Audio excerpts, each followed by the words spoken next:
of Vanderbilt. Both teams opening with wins, and now we're ready to go. Arkansas and TCU. It is Arkansas and TCU tonight from Globe Life Field as we welcome you back to the home of the Rangers alongside Pat Combs. I'm Ben Wilson. What a scintillating matchup. We've been dreaming of this one since the schedule came out. Arkansas run rule win yesterday over Oklahoma State. TCU dramatics in a 5-4 win over Vandy. Clearly two potential Omaha candidates. Pat, what do you expect in the matchup tonight? Oh, man, no doubt. So much excitement in the stadium tonight. We've got Hogs and Frogs in Arlington. It doesn't get any better than this in an early season college baseball matchup, which I expect to see both of these teams deep into the playoffs this year, maybe even the College World Series, but what a matchup we have for you. We're thinking 20,000 plus on hand tonight here at Globe Life Field, and we're ready to get this one rolling. We'll bring you the starting lineups momentarily. First, though, Mason Brassfield on the mound. Nolan Souza, huge crowd on hand, and off we go with a foul ball straight back. It's a matchup we've seen before here at Globe Life Field. Just last year, in fact. It felt like a super regional, Pat, when we were here. 2-1, Arkansas won the game. It was thrilling back and forth stuff. Absolutely, and we've been circling this date up on our calendars for a long time, thinking, man, it doesn't get much better in college baseball for an early season matchup than to watch these two teams, both nationally ranked top 10 teams. This is going to be a lot of fun tonight. Nolan Souza with a bunt that's popped foul and into the TCU dugout. Arkansas's lineup absolutely mashed. It started early. Souza got aboard, then Ryder Helfrich hit a 2-run homer, and the Razorbacks were off and running. Even though this is a game being played about 20 miles from the campus of TCU, it is a staunchly pro Arkansas crowd. 1-2 swung on and missed. Great start from the lefty Mason Brassfield. Here's a look at the starting lineups for the Arkansas Razorbacks, brought to you by Shriners Children's. The most amazing care anywhere. We're about to see the star of last night, Ryder Helfrich. Couple of homers and 3 driven in. Cam Kozel in the 3-hole also went yard. Micah New, what a way to make your debut with Arkansas. 3 runs driven in as well with a homer. Part of that order as good as any in the country.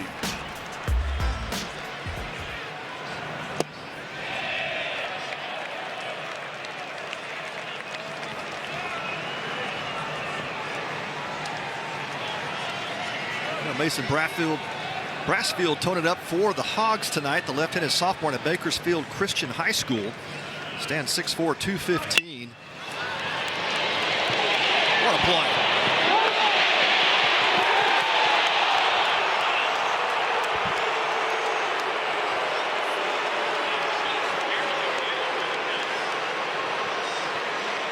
Well, what a play by Brassfield coming off the mound. The bunt by Helfrich looked like it was going to get by him for a moment. But the athletic left-handed pitcher for the Frogs comes up with a great play, scoops and throws to Liddington Jr. at first base. And a nip and tuck play. And it looks like the Hogs are going to challenge this one early on. And there's that second base, the green bag that was added last year in college baseball. And the first replay looks like Helfrich did beat it out, but what a play off the mound. Brassfield over to Liddington in a bang-bang.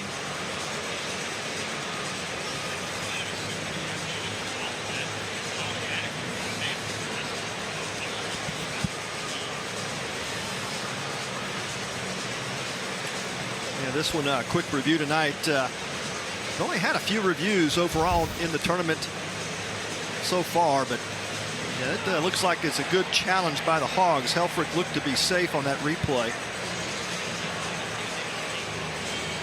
Brassfield, a starter and reliever last season for the Frogs. Threw 61 in the 3rd innings, 4.11 earned run average. Struck out 67, walked 23, and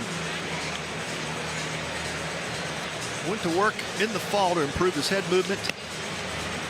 Keeping eyes level on target. Result has been an improved sinker, fastball that sits in the mid-90s, a cutter in the upper 80s. Again, one more review of that replay, Ben, and it looks like Helfrich did beat the throw.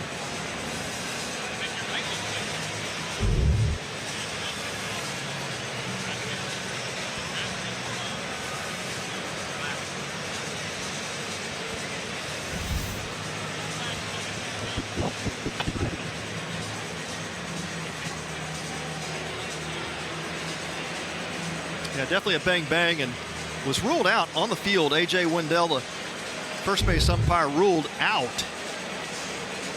This one looks like it should be overturned.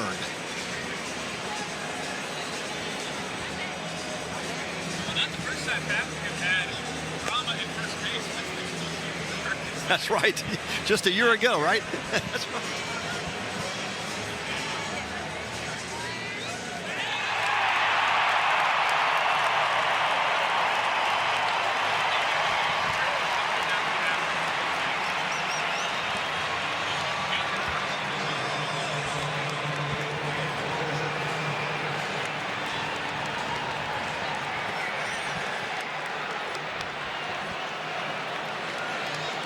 Yeah, so that play did get overturned.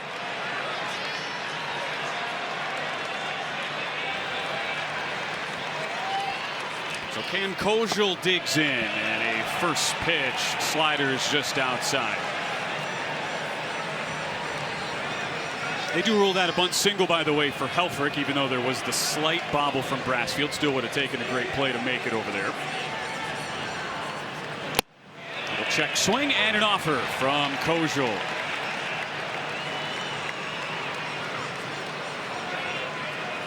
Brassfield, last year's pitching MVP of the Fall World Series for TCU, expected to have a big role. We saw Tommy Lepore make the Friday night.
The 1-2 coming upstairs, 2-2.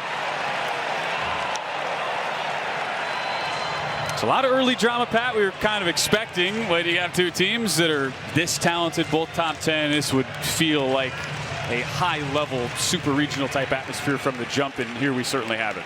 Without a lot of energy in the stadium, like you said earlier. Just a ton of Arkansas fans here, probably estimated about 20,000, and they are vocal. They're loud.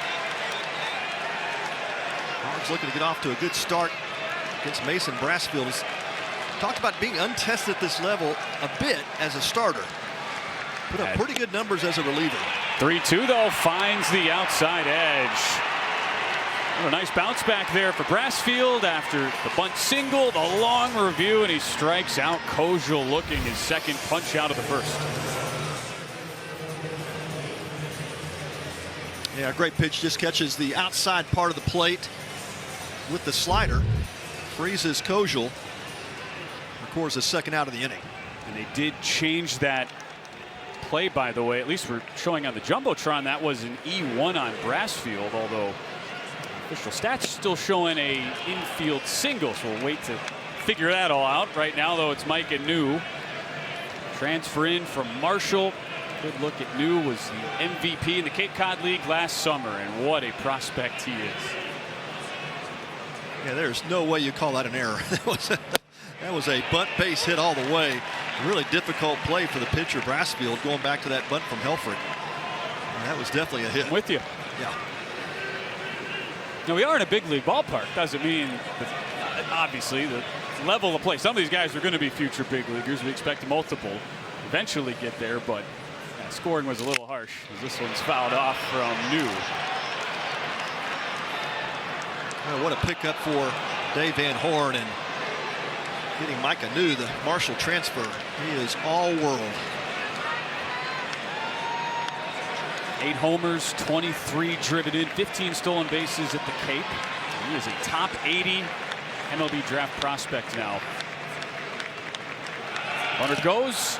Ball off the edge of Brady Dallamore's glove. Dallamore was a DH yesterday. Freshman makes his first start there behind the dish.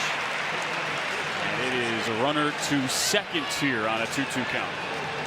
Yeah, Helfrich picked a good pitch to go on, breaking pitch down and away, and really tough pitch for Dallamore to handle. Trying to make that quick transfer. The ball pops out of his glove. But that was a stolen base for Helfrich.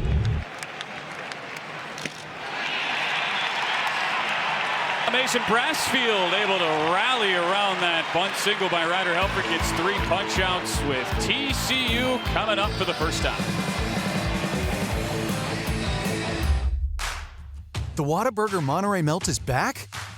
You've got some nerve showing up here again, looking all delicious with your fresh all-beef patties, melty cheeses, grilled peppers and onions, and jalapeno ranch. When I want you, you're nowhere to be found. And now you're back? Aw, get in here. We just missed you, that's all. The Whataburger Monterey Melt is back and harder to resist than ever. Download the app. What a burger! Bowman Engineering and Consulting and their dedicated Amagi business banker worked together to put the us in business banking, which included the occasional lunch meeting.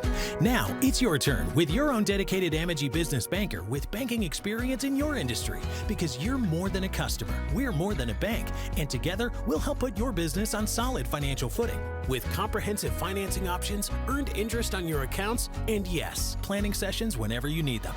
Here we collaborate. Here, you grow. At Globe Life, we have policies for almost everybody. Welders? Yes. Farmers? Yes. Rodeo clowns? No, we don't cover rodeo clowns. Construction workers? Yes. Electricians? Yes.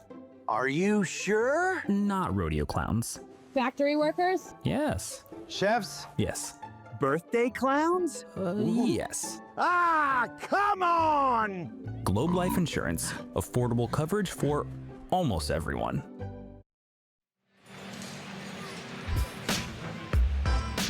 TCU coming to bat in the home half of the first 0-0 game as we take a look at their starting lineup, brought to you by Shriners Children's, the most amazing care anywhere. It was a day of the solo homer for TCU. Cole Kramer did have an RBI double, but Sawyer Stroh-Snyder went yard, as did Lucas Franco down at the bottom of the order. A couple changes for head coach Kirk Saarloos. Jack Arthur gets his first start in left field. Caius Gargett at third base, while Brady Dallamore goes from designated hitter to catcher today after an 0-for-3 debut. What a fascinating pitcher this is. We're so excited to see him, Pat. Hunter Dietz, who has hardly pitched at all in his time at Arkansas due to injury, but the coaching staff raves about his potential. Now he's healthy and he's ready to go here in 2026. Yeah, big-time recruit, battled through some injuries his first year on campus in Arkansas, but let me tell you, his stuff can play at the next level. He is big league stuff. When he came into the program, that was the intention, was to get him ready for a weekend rotation spot. And here he goes. He gets to toe it up tonight for the Hogs. And he is ready after battling back from a number of injuries. Cole Kramer digs in as the 1-0 is just a touch inside. Such a tough stretch. He had a stress fracture in the fall of 2023, then re-injured the elbow in the fall of 24, and it's only been a 2-year stretch with 1 2/3 innings completed as he pumps in his first strike of the day. Well, this swing and miss type stuff, it's a fastball that's going to sit in the mid-90s. Really good breaking ball, change-up mix. Likes to work at the top of the zone with that fastball. Makes the count even at 2-2. From a recruiting standpoint, same class as Gabe Gackel, the starter last night, who was electric for the Hogs. With a jam chop foul. And when those two came on campus, Gackel was certainly the prized recruit. He's turned into one of the nation's premier pitcher, but Dietz was viewed as the guy right behind Gackel. Those two were thought of as your potential Friday, Saturday guys, and they are now. It just took Dietz a lot longer because of the injuries. As he gets a swing and a miss, goes up to 97 with a high heat. Yeah, I said fastball up the zone, and It plays so well. It's had a high spin rate, 4-seam fastball, and that's the pitch that the Frogs will have to stay off of. It's just difficult to catch up to and get on top of, and Kramer goes chasing, goes down on strikes.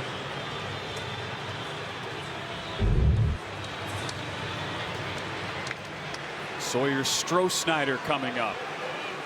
Highest prospect ranking of anybody participating in this weekend's field. He takes a first pitch ball just a hair outside. Solo homer yesterday. The Big 12 Freshman of the Year a season ago. Preseason Big 12 Player of the Year. Yeah, this guy's got future big leaguer written all over him. He is a superstar and put up some big time numbers as a freshman last year. 11 home runs, 51 RBI. Now missed a little bit of time in the fall, had a minor injury, worked through it. He is back in this lineup, and it is a physical presence. Works the count to 3-0. He got a lot of respect last night. He did not see a whole lot of pitches in the zone. When he did get one to hit, he made the opposition pay for Vanderbilt. There's a strike in there on 3-0 from Dietz.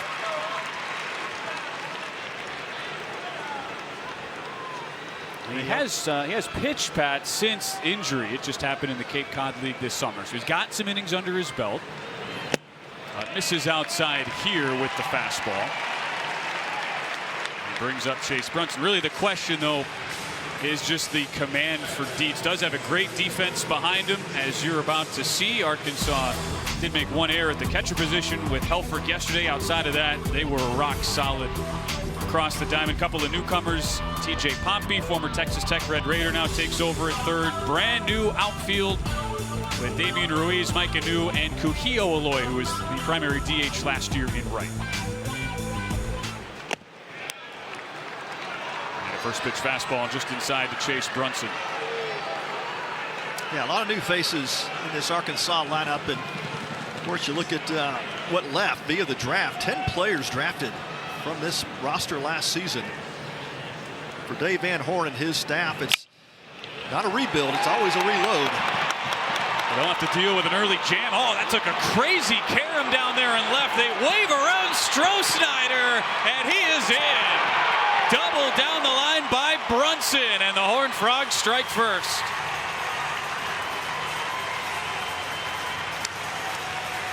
The ball was well struck off the bat of Brunson. It's by the diving Pompey at third base, and looked like just a regular old-fashioned typical double down the left field line, but that ball kicked off that screen area. Kind of jets out towards the left field line, and you see that ball was hooking down the line, and it kicked off of one of those guards. And Damian Ruiz had no shot to get that back in quickly. Brumby had to corral it. By the time he did, Stroh-Snyder scores for the Frogs. Noah Franco takes a fastball outside, so the Hog fans getting a little restless here out of the gates.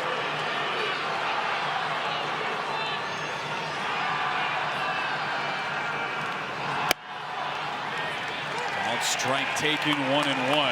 Last year the meeting here it was 2-1. I don't know if we expect necessarily 2-1, Pat, but a 3-2, 4-3 scoreline would make a lot of sense given the talent. Pretty typical with both of these pitching staffs and defenses. Big wave and a miss from Franco. He was a little ahead of himself yesterday. A couple of wild swings, struck out 3 times in 4 trips. Yeah, best slider of the night for Dietz. That's the pitch he has to command. Goes fastball, set it up with a slider, and makes quick work of Noah Franco for the second out. Yeah, slowed that bat down with that slider strike, and then comes back with that 97-mile-an-hour fastball up and away. Franco not able to catch up, and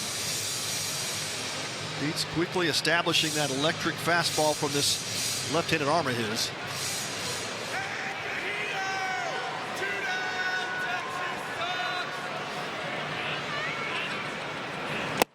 Rob Liddington Jr. made his TCU debut yesterday, got a hit in 4 trips. Transfer over from Incarnate Word.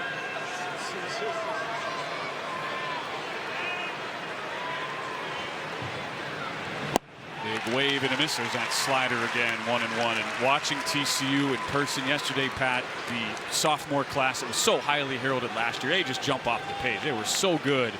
So it's a guy like Liddington brought in as a transfer. A couple of the freshmen brought in this year. And when you look at the lineup, as that slider again finds the zone, you think, okay, man, this Horned Frog team is for real. Just fascinated to see how it matches up against an elite pitching staff tonight. Yeah, no doubt. And, you know, TCU played so well last year, but you thought when those freshmen have another year under their belt, it's going to be a powerful lineup. And that's exactly what Kirk Saarloos and the Frogs have this year. They've also filled in a couple of infield spots with some freshmen. Lucas Franco jumps off the page. Of course, had the home run yesterday in his collegiate debut.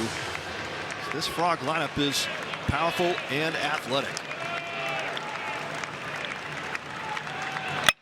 Hammered to left. That's down from Liddington. And the Horned Frogs add another 2-out single from Rob Liddington Jr. Brunson is in, and it's 2-0.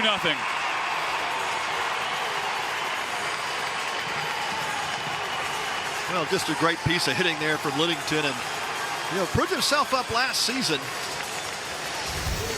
That incarnate word, batted .259. Big time run producer, and again with 2 strikes there. Looks like Deeds tried to go back to that fastball, and Liddington jumps all over it. Big 2-out RBI.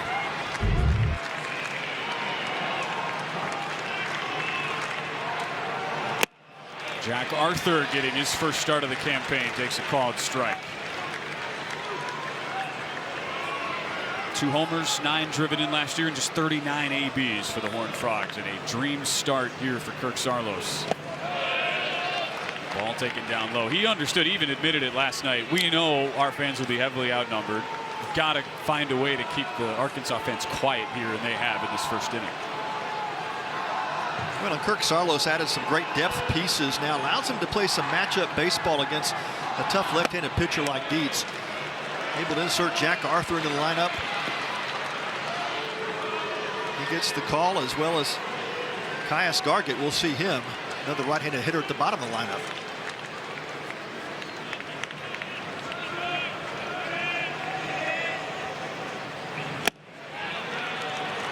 Just inside, 96 with a fastball. 3-1.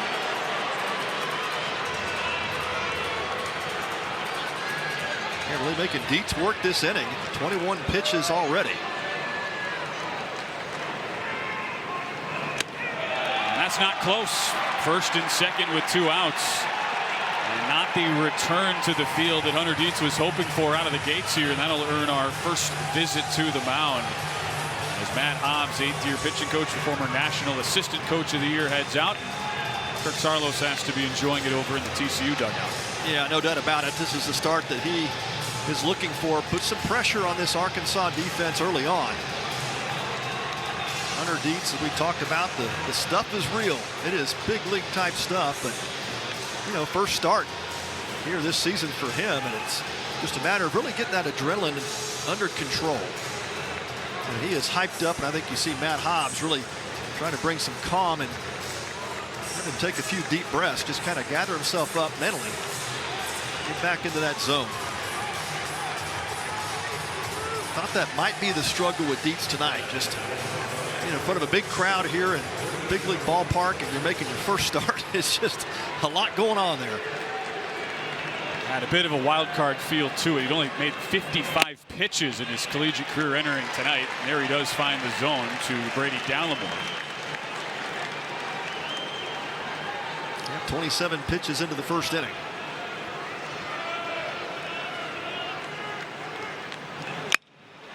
Half swing fouled back.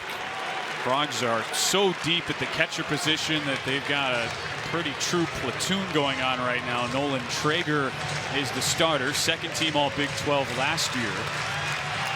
He is coming off the bench tonight as Dallimore, talented freshman, is in there.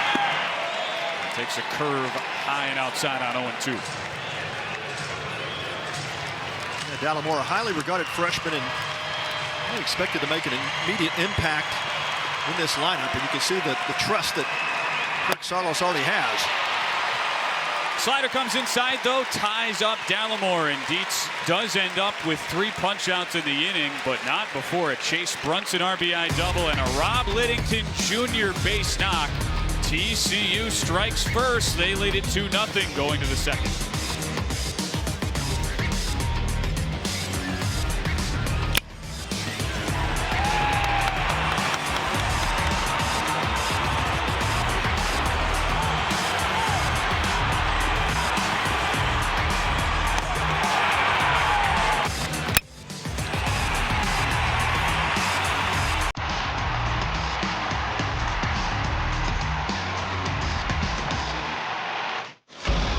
The appetite for destruction returns.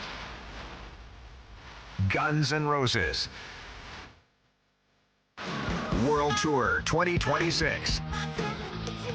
One night. Globe Life Field.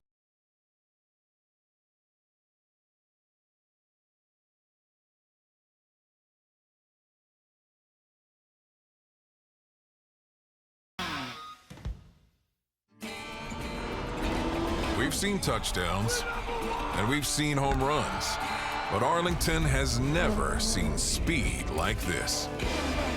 A stampede of drivers who fear nothing and no one. Crowds that match the volume of 700 horsepower.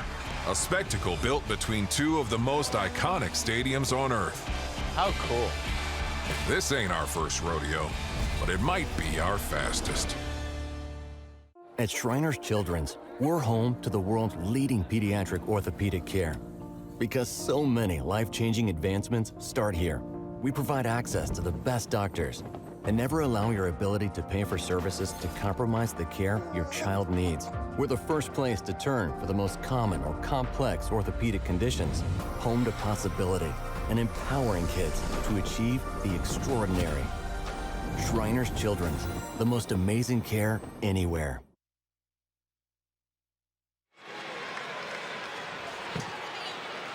Just a few of all the Arkansas fans who made the trip from Fayetteville have got some work to do down 2-0 to TCU. They have loved coming here to Globe Life Field. 10-3 record after the win last night.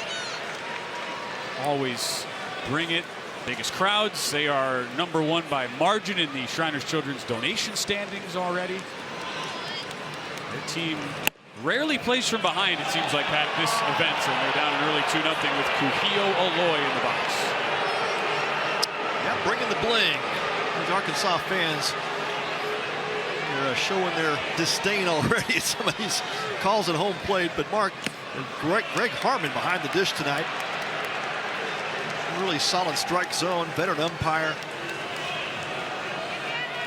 Good crew here on the field for the men in blue.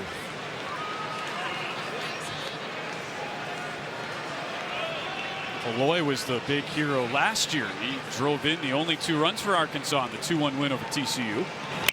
Big swing and a foul off. At one point during the weekend, Aloy and his older brother Kuhio and older brother Vahiva, they went yard in the same inning, if you remember that. Yeah, that's exactly right. Well, you just look at Kuhio Aloy and you just think about the elite strength that he as you saw in that last swing, he kind of swings angrily at times, and he looks a little bit out of control, but he's a high average in, hit .317 last season. Pops that one, but right at the shortstop, Lucas Franco. What he made here out of the start of Mason Brassfield. Yeah, I think the big key for him was to come out and get settled in early, let the stuff work, and I love the tweaks he made during the fall, just trying to keep that head straight, eyes locked on target. That allows that sinker to work in the zone more often and really sharpen up that control. I think that was the question mark for him, was the stuff is there. Can he compete in the zone? This is just outside. The Reese Robinette had a hitting 4 trips.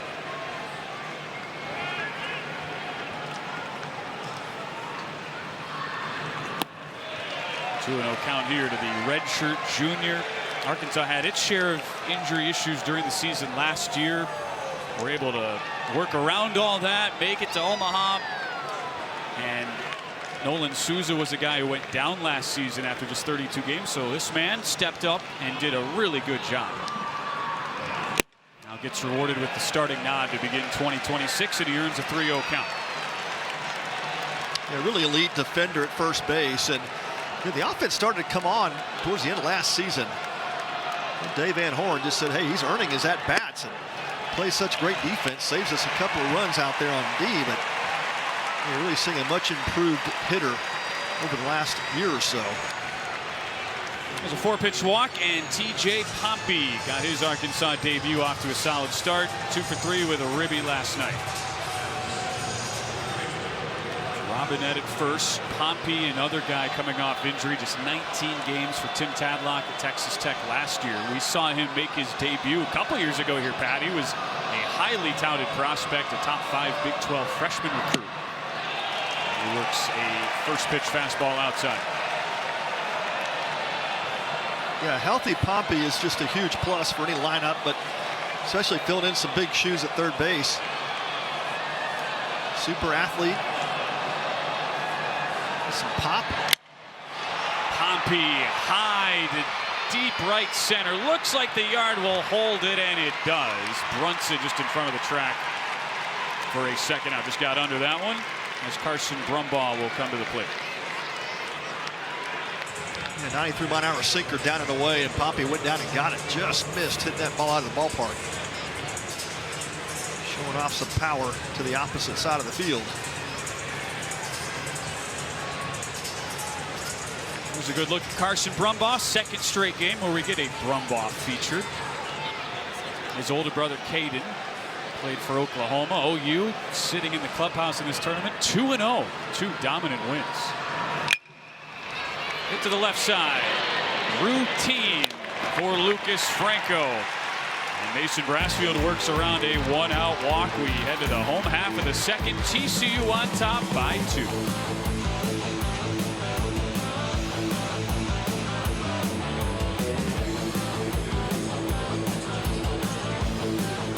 Every shot starts with belief. Something extraordinary can happen.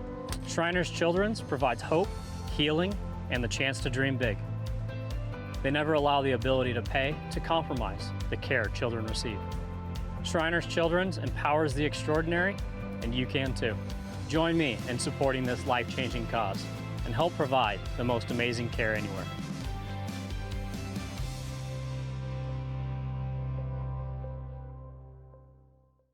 The biggest weekend in rodeo is coming to Arlington, Texas. The American Rodeo Championship Weekend returns May 22nd and 23rd at Globe Life Field, with special live performances from 2-time Grammy-nominated Midland on Friday and country superstar Chris Young on Saturday. This is rodeo at its finest, and the only place to experience it is Globe Life Field. Don't wait. Tickets are on sale now at AmericanRodeo.com. Winter, the only season you can't see a go-ahead home run. Can't witness a filthy strikeout. Holy moly! Can't even experience a walk-off. That ball is history! And you're reminded there really are only 2 seasons, winter and baseball. How about that? So how do you win your winter? You get ready for baseball. Single game tickets now on sale, all for Texas. There's a camera there.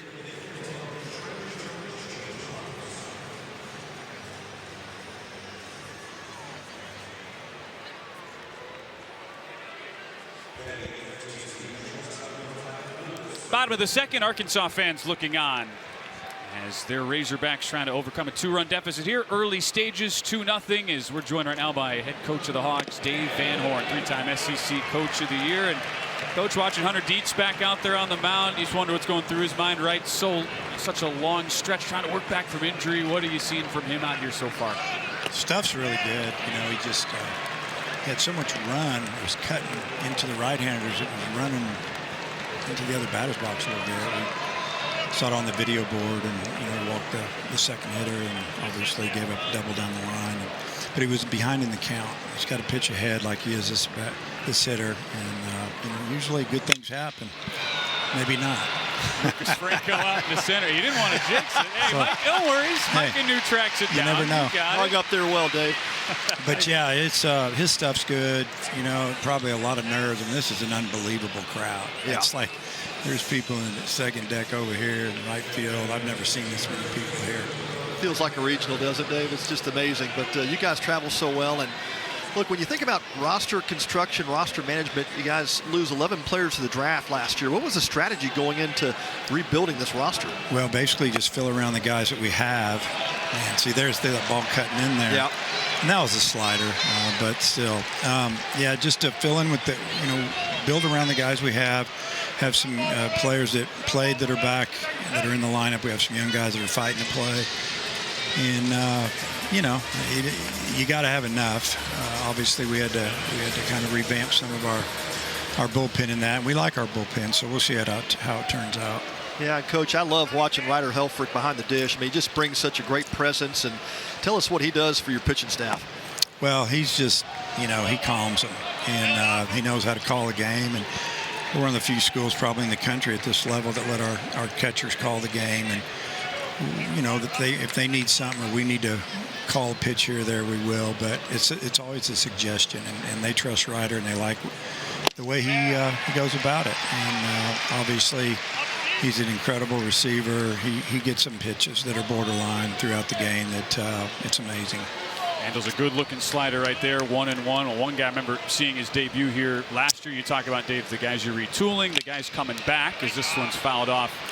Carson Wiggins had the Tommy John surgery in the offseason. What's his rehab been looking like? Where is he on the comeback trail for you? Yeah, he's thrown off the mound now, and I think you probably see him the back half of the season, maybe April, May. We'll see. His stuff's electric. Hopefully we can get him back where he can jump right in the middle of it. No doubt. Coach, appreciate the time as always. Okay, thank you. Helfrich's throw goes into center field. Would not have gotten the stealing Caius Gargett anyway. So Gargett into second with the stolen base, and TCU has the runner in scoring position, Pat, for the second straight inning. Yeah, that was not in Helfrich. He had no chance to get Gargett. Gargett got a great jump off of Dietz. It was a kind of a guess jump, but yeah, had a couple of extra steps there, and Helfrich had no chance to get him. 2-2 here to Colt Kramer. Runs to a full count, top of the order. A lot of pitches for Dietz already. Guy who's thrown 55 in his career with all the injuries. You just wonder how long the leash is today. Just trying to ramp him back up. Another early spot of significance, and it's 2 on with 1 out here as he loses Kramer. Fastball running down and in. Yeah, a couple of free passes here given up by Hunter Dietz, and not something you expected in terms of the command, but certainly making his first collegiate start just in a big ballpark, a big moment here with this. It's a crowd. It's an incredible crowd here tonight, as DVH just said in the interview, and it's just a difficult place to start your college career. But he just needs to settle in. You sometimes as a pitcher you forget to breathe, right? Just slow the game down and really try to tunnel those pitches in. You've done this a million times before. It's just playing catch with the catcher. Sawyer Stroh-Snyder takes a fastball high. It is so easy to forget. You come to a park like this to see the insane crowds. That these guys, in a lot of senses, are 18, 19, 20. That's right. What a unreal scene to jump into. Yep. Big wave and a miss from Stroh-Snyder. How about what Coach said about Ryder Helfrich? And yeah, you probably put on one hand the number of teams that have their catcher in this day and age, Pat, who are calling balls and strikes Yeah, themselves. no doubt. Well, I mean, he earned it, right? He's a high trust, high character type player, and you don't get the opportunity to do that unless the coaching staff 100% completely trusts what you're doing back behind the dish. And what that does also, it just builds that presence with the pitching staff, right? Like, hey, I'm the guy, I'm in command. I'm the guy that's going to work with you to make you better. And I love that approach. And, Matt Hobbs is an incredible pitching coach, one of the best in college baseball. But, being able to give up that control to a catcher like Helfrich, it means a lot.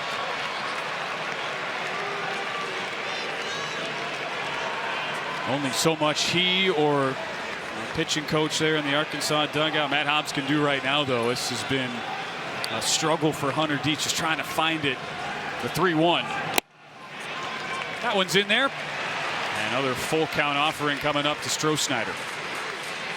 Yeah, there are often times I'd look at the dugout. My pitching coach has got his head down. I'm looking for a little bit of instruction, and you get back in the dugout. I'm saying, Coach, I need your help. Like, I need you to. He says, son, I'm praying for you. That's all I can do at this point. You got to figure it out. Stroh-Snyder fouls it off. Sometimes you're right. It's just the maturity of a young pitcher, right? Just how big of a moment can you handle?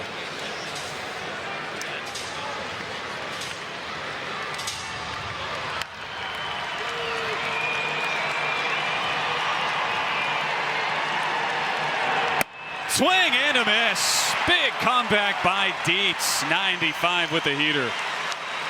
Yeah, that's a good indication. Hunter Dietz just trusting that fastball, especially a couple of runners on the base pass for the Frogs. You're facing one of the best hitters in college baseball, and he just rears back and gives him his best fastball, throws it right by Stroh-Snyder, just above the zone, but well-placed fastball above the hands.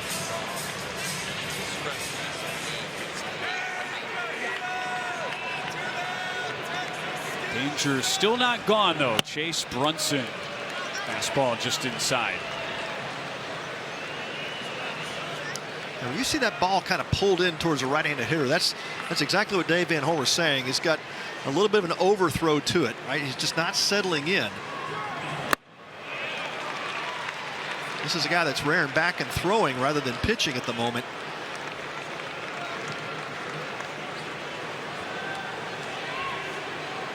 Arkansas already does have action down in the pen. I would oftentimes tell my pitchers, give me your 80% fastball. Establish the zone first, then you can heat it up to 90, 95%. But you got to be able to locate that fastball, and I don't need max effort every pitch. Does find the zone on 2-0. It's the former Big 12 preseason freshman of the year who wraps one foul down the third base line. Part of a top 10 freshman recruiting class for TCU. Came in, won 19 Big 12 games, finished third in the conference. Struggled with injuries, went 2 and out at the Corvallis Regional, but have come back with a ton of confidence. Preseason favorites in the Big 12, and they played like it yesterday in a 5-4 win over Vandy. 2-2.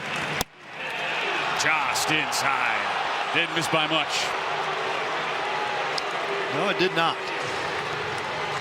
Here's the problem when you're around the zone. You don't get those pitches.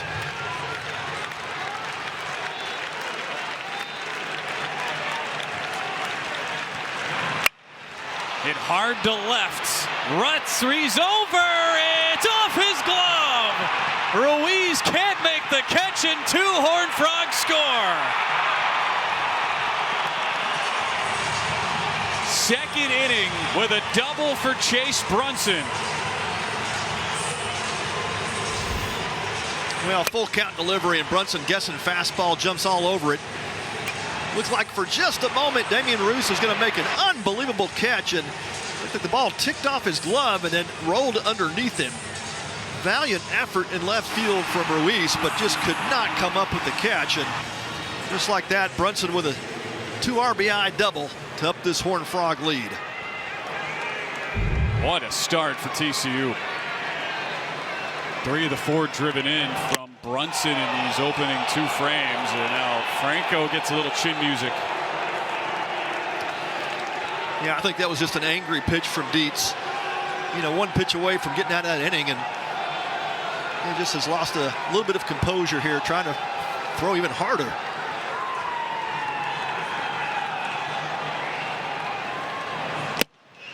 Wave and a miss.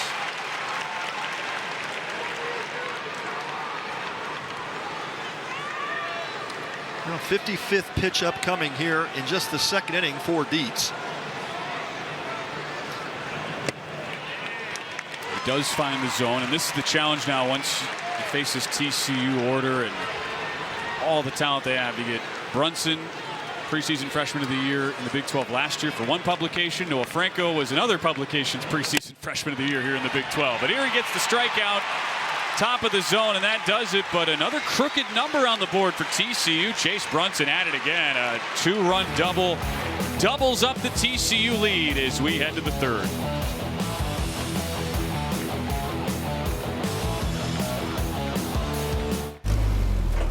There's a big deal going on at Whataburger. Like the new Big Ranch Wrap. A crispy chicken strip, buttermilk ranch, cheese, and fresh veggies in a warm tortilla. Or go bigger with 5 premium Whata chicken bites. Or go bigger than big with our Bacon Cheese Whataburger Jr. with fresh 100% beef and melty cheese. Make it even bigger with fries and a drink for a little more. Now that's a big deal. The Whata Deal, now at Whataburger. Download the app. Naylor Industries and their dedicated Amegy business banker work together to put the us in business banking, focusing on their business needs with lightning speed. Now it's your turn with your own dedicated Amegy business banker with banking experience in your industry. Because you're more than a customer, we're more than a bank, and together we'll help put your business on solid financial footing with comprehensive financing options, earned interest on your accounts, and yes, a banking partner who is just as invested in your growth as you are. Here we collaborate. Here you grow. Forrest Frank, the Jesus Generation Tour. Live in a 360 in the round experience. With special guests Tori Kelly, Corey Asbury, plus the Figs. On sale now at forrestfrank.com. Don't miss the Jesus Generation Tour with Forrest Frank. Jesus is coming back. Produced by TPR.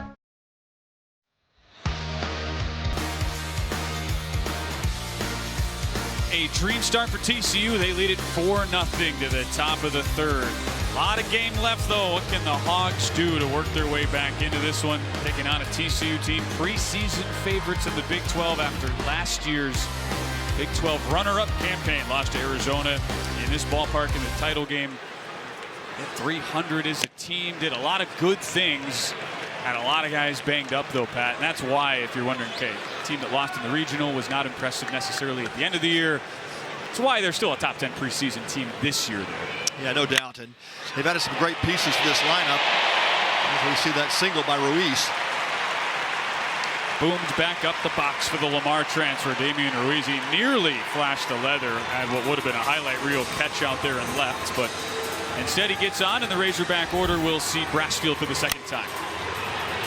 Yeah, jumped all over that fastball delivery from Brassfield and puts it right back up the middle for the single. And just good back control from Damian Ruiz. That's what you get with him. Easily could be a leadoff hitter for most lineups at the bottom of this Hog order. Souza off the end of the bat. 96 ABs for Souza last year when he suffered a shoulder injury. They took it really carefully with him throughout the fall. He's all good to go. They love the leadership he brings at the top of this order. And such a valuable piece when you have Ryder Helfrich hitting into 2-hole. That one comes up and in on him.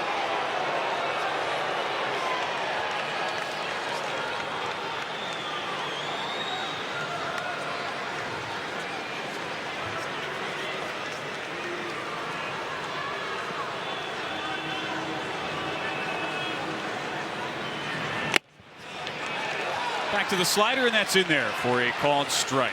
Mason Brassfield on last year's Big 12 all-freshman team. Feels like a broken record, Pat. We talk about all the freshmen. That's right. Seems like every accolade from last year was some sort of freshman for TCU. Well, that's just the chance you take as a coach, putting some freshmen out there that you know a year from now are going to have that experience that you can't get anywhere else, but just put them out there to let them play the game. And so Kirk Saarloos, took some lumps last season, probably going with a couple of guys that maybe weren't quite ready, but man, they got some great experience under the belt. And yeah, this lineup is loaded this year. A lot of leadership and a lot of guys who have proven themselves at this level. He goes slider on 2-2. Souza takes, and it's a full count. Yeah, and Souza just a valuable guy to have. I mean, you think about a lot of the holes that Dave Van Horn had to fill on this roster, to have a guy with his leadership capabilities and just a great clubhouse presence, and he brings so much more, off the field, and of course on the field he's a great player, but Yeah, you got to have those glue guys. Those are the important pieces when, especially, you have a big roster turnover like Arkansas had last year. 6 of their 9 who finished the year in the starting lineup gone. Foul tip. That's held on to by Dallimore. And Brassfield goes back to that trusty slider on 3-2. Boy, it's been really good. He's spotting it well. He's got a really good feel for that pitch tonight. That is making life difficult for these Arkansas hitters. And yeah, that has been the trusty pitch of the day so far for Brassfield.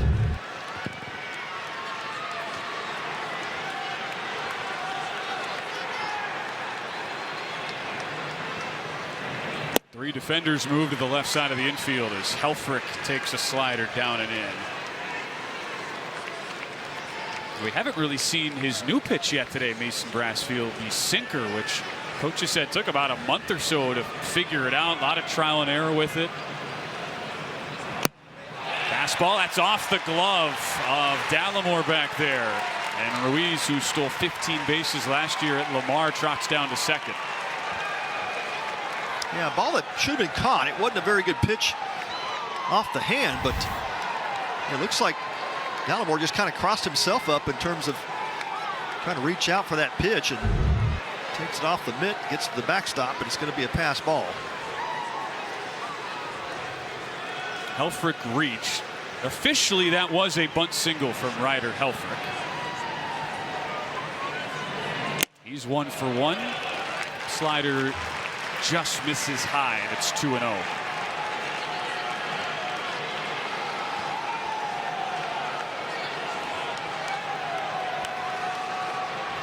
Preseason all SEC Ryder Helfrich.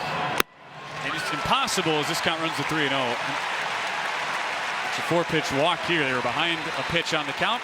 Not a shock to leave the base open. Impossible to think that Helfrich was once a 179 hitter, Pat. He is totally turned around his game, and he draws that sort of respect. The walk sets up Kojal with 2 on and 1 out. Yeah, really matured as a hitter, just as an all-around player has Helfrich. And yeah, not the end of the world for Brassfield to give up after fall behind on Helfrich. You don't want to give in that situation. So facing the lefty-lefty matchup here.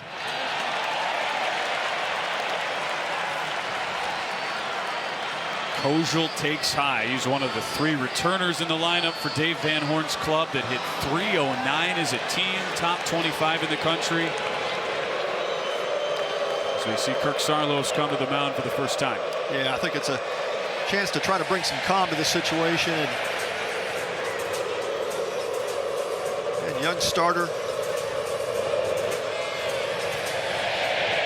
Just give him a chance to breathe and take a breath. And hog call is out. They are feeling it now. Need to get back into this game and need some production out of the middle of this lineup. Kojal, we got Micah New on deck, so some damage can be done, especially if Brassfield can't regain command.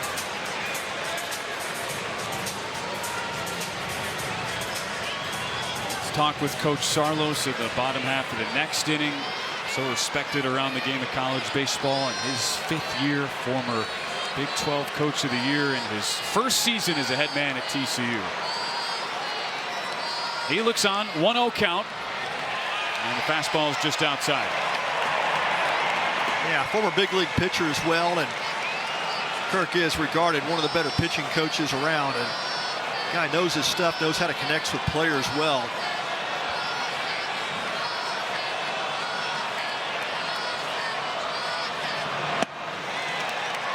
Just outside on the slider. This could get dangerous in a hurry here for Brassfield and TCU, especially with the heart of the order right now for Arkansas. He's got to get back in the zone, really attack it. He started nibbling the corners here and getting himself into trouble. A couple of free passes now to load the bases. First Helfrich, now Kojal, and what a spot for the new Hog, Micah New. Yep, and the hats are out. Load them up. Loaded indeed. They were starting early this morning, 9:11 a.m. before the gates even opened. They opened the gates for the fans at 10 a.m. Arkansas fans were These there are true fans. 51 minutes before. There you go, right? Amazing.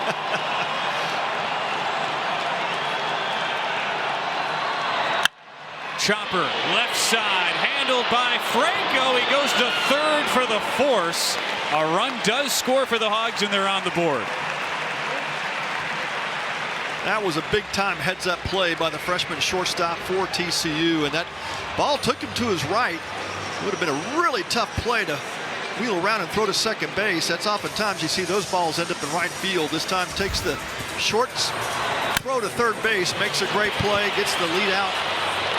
The run does score, but that was about the only play he could have made. Quick reaction by Gargett to get the third base and get the force out. You would take just allowing one run in a heartbeat if you're Kirk Saarloos. But by no means is the damage gone, because Kuhio Aloy, as much power as anybody. Preseason All-SEC.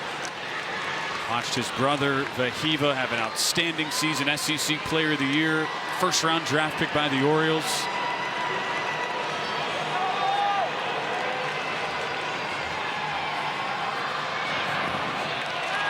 Slider down in the dirt. The Aloy brothers, they were always men of few words. That's right. They didn't have to be men of any more than that, because they let their play do the action. do There you the go. talking. Yeah, absolutely. That's right. Let your play do the talking. Kuhio was our player of the game in this matchup last year. Big wave and a miss. I think Lianza asked him about 5 questions, and I think he used 6 words to answer. I think you're exactly right. Yeah. Something like that. Yep. The Hog fans love him. Kuhio, what a find. And the Aloy brothers in general, they brought so much pop to a Hog lineup in desperate need of it last year. Chops it to the left side. Again, it's Franco with a handle. Second straight fielder's choice. And TCU avoids a big inning. They give up 1, but maintain a 3-run edge. We'll check in with coach of the Horned Frogs, Kirk Saarloos, coming up. There's a big deal going on at Whataburger. Like the new Big Ranch Wrap. A crispy chicken strip, buttermilk ranch, cheese, and fresh veggies in a warm tortilla. Or go bigger with 5 premium Whata chicken bites. Or go bigger than big with our Bacon Cheese Whataburger Jr. with fresh 100% beef and melty cheese. Make it even bigger with fries and a drink for a little more. Now that's a big deal. The Whata deal, now at What a Burger. Download the app. Naylor Industries and their dedicated Amegy business banker work together to put the us in business banking, focusing on their business needs with lightning speed. Now it's your turn with your own dedicated Amegy business banker with banking experience in your industry. Because you're more than a customer, we're more than a bank, and together we'll help put your business on solid financial footing with comprehensive financing options, earned interest on your accounts, and yes, a banking partner who is just as invested in your growth as you are. Here we collaborate. Here you grow. Forrest Frank, the Jesus Generation Tour. Live in a 360 in the round experience.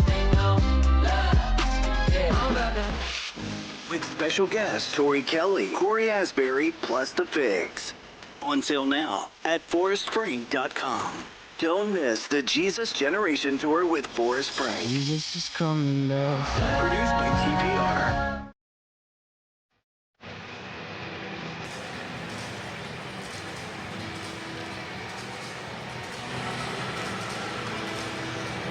TCU fans looking on. Their Horned Frogs off to a great start. 4-1 edge.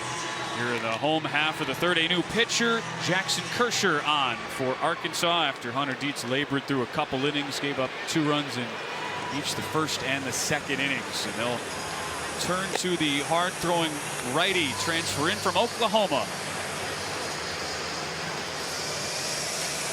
And a live arm out of this Arkansas bullpen, which you have kind of come to expect. All these guys throw above 95 today, so it's not much different. But this guy's fastball is a little bit different. He's topped out at 99 in the fall, and really learning how to control the pitchability side, and he's just ever improving. The staff has been really impressed with his improvement over the course of the fall and the early spring. Jackson Kersher in relief of Hunter Dietz only lasted 2 innings for the Hogs. All right, so we set up Jackson Kircher. Now we welcome in head coach of the Horned Frogs, Kirk Sarlos, joining us. Coach, thanks for doing this. As always, up to a 4-1 start. And what an awesome atmosphere tonight. I feel like the guys have handled this in front of a bigger crowd than a lot of MLB nights, to be honest. Yeah, they're not giving me much slack over here, boys, so I'm going to talk to you like this. Smart man, right? Yeah. I don't like, I mean, I feel, especially standing next to this guy, I look kind of small. So. That too. Looking good, Kirk. Well, Pat Combs here, man. It's a little bit of a test for your young pitcher, Mason Brassfield. How do you think he weathered that last inning? Well, sometimes there's good ones and sometimes there's bad ones, and I thought that was a great one.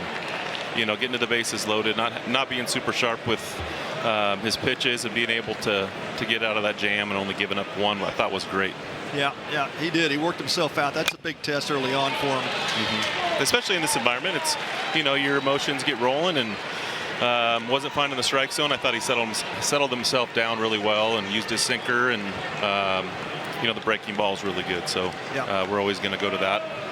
But the sinker I thought was huge, especially the first pitch to Aloy, where I think he was looking to hit it up into the left field pavilion there.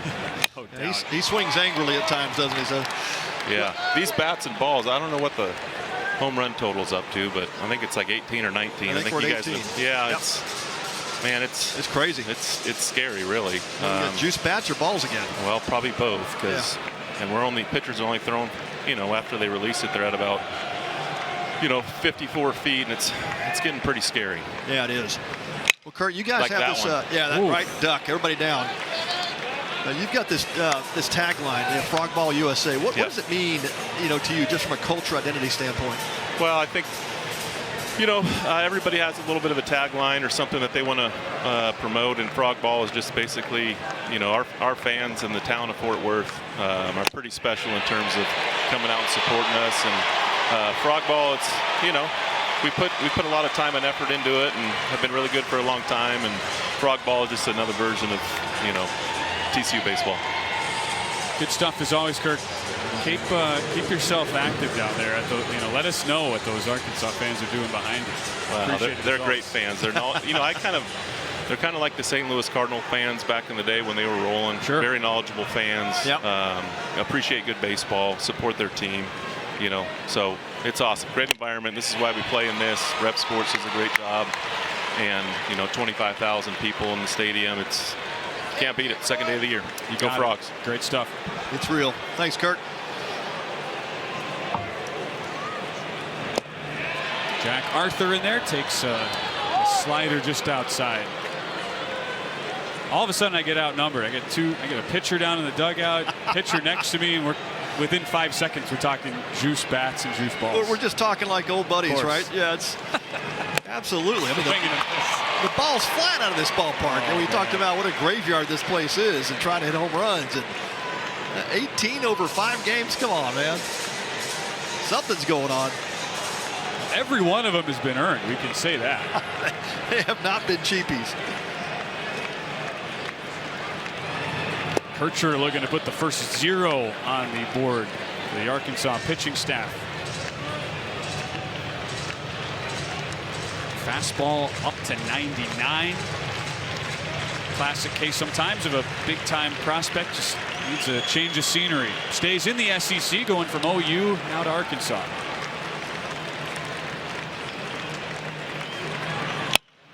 Punched fair and caught. Nice play by Robinette over at first. You highlighted his defensive play earlier, Pat, and he flashes the leather here. Yeah, that guy can throw it around, man. He's got a great glove there at first base, and just a great presence there, but read that ball well off the end of the bat of Jack Arthur.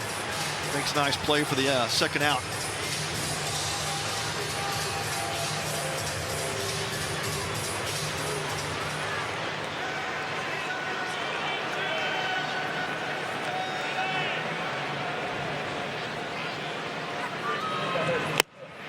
Kircher looks in, pumps a strike to Brady Dallimore.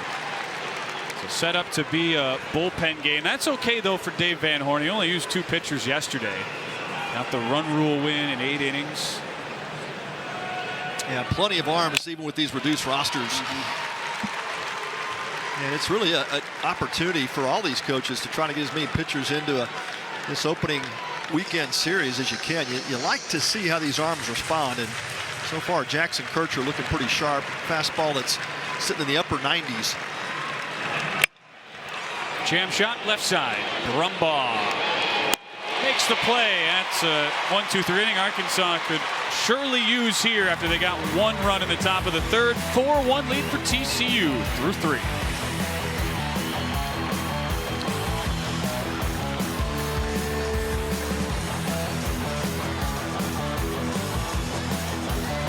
Woodcraft and their dedicated Amagi business banker work together to put the us in business banking, creating a long-lasting relationship with open and quick communication. Now it's your turn with your own dedicated Amagi business banker with banking experience in your industry. Because you're more than a customer. We're more than a bank, and together we'll work to help put your business on solid financial footing with comprehensive financing options, earned interest on your accounts, and yes, the support you need to reach your business goals faster. Here we collaborate. Here you grow. Every at-bat. That one is gone! Every pitch. Got him swinging. Every angle. He will score, and the Rangers are in front. From pregame to postgame. From the truck to the booth. I hope you're fired up at home, sitting on the couch watching your favorite baseball team. It all starts here. Rangers Sports Network, the official home of Rangers baseball.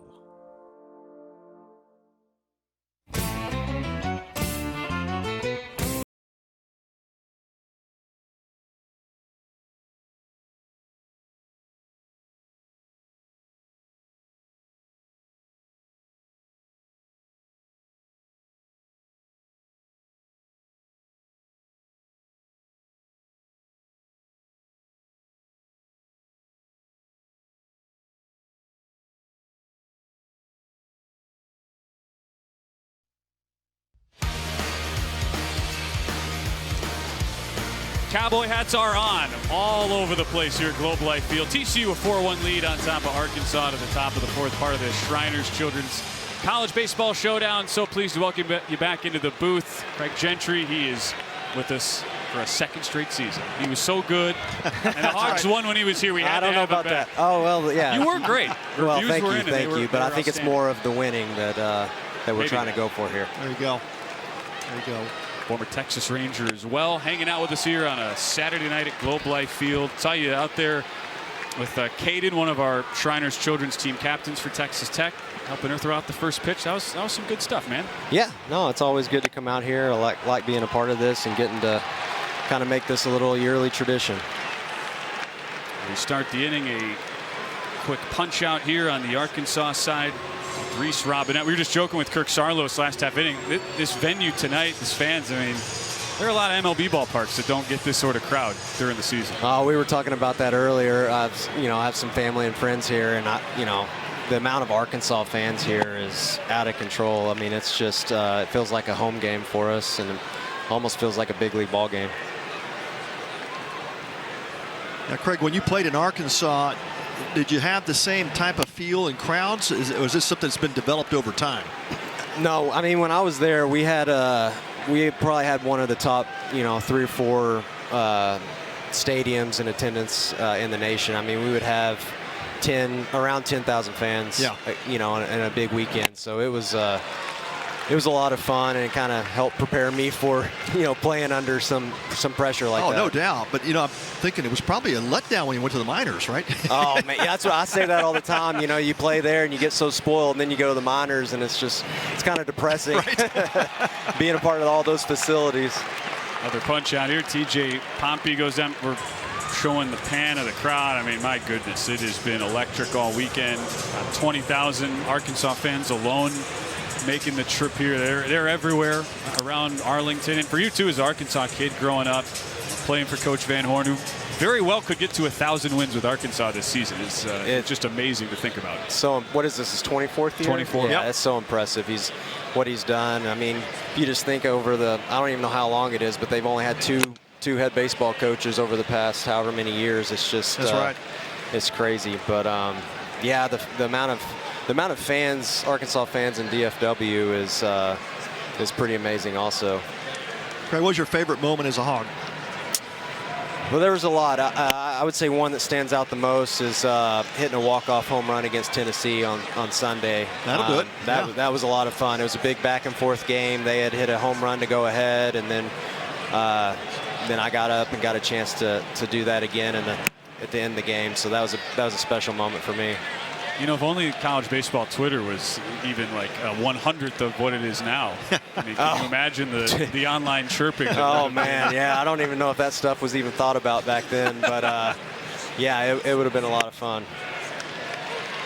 One strike taken by Carson Brumbaugh. You know, for all these kids now, too, especially the ones like Brumbaugh coming in. He's a freshman.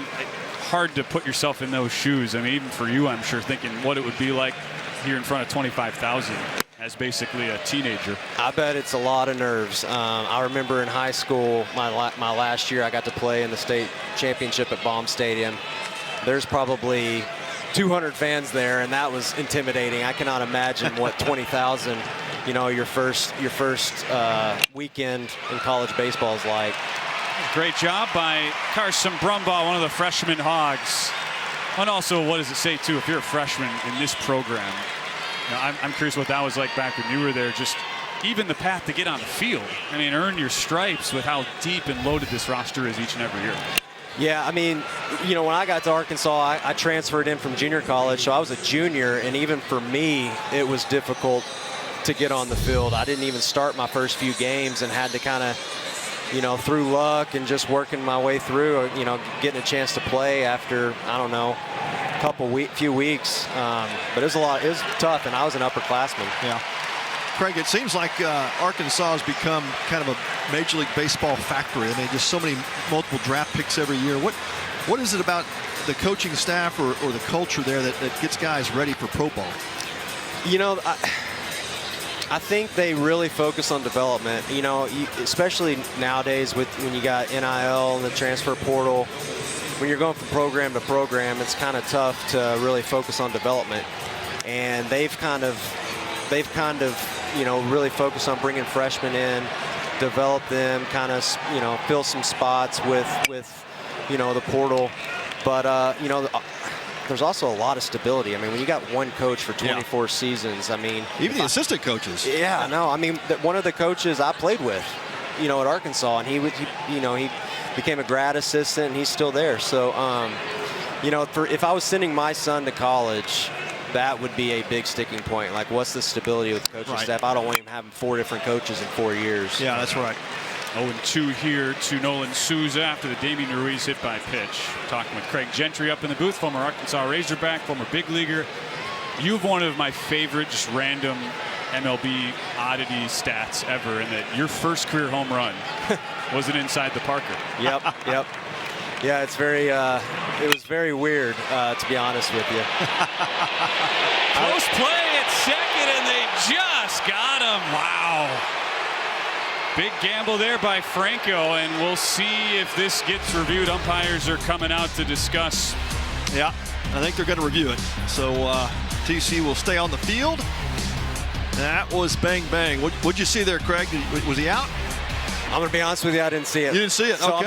I'm not going to form an opinion. He had visions of the inside the I'm Parker going to say he's path. safe, though. I'm going to say he's safe. So here's our replay monitor. Yeah, and a good job immediately by Greg Harmon, our home plate.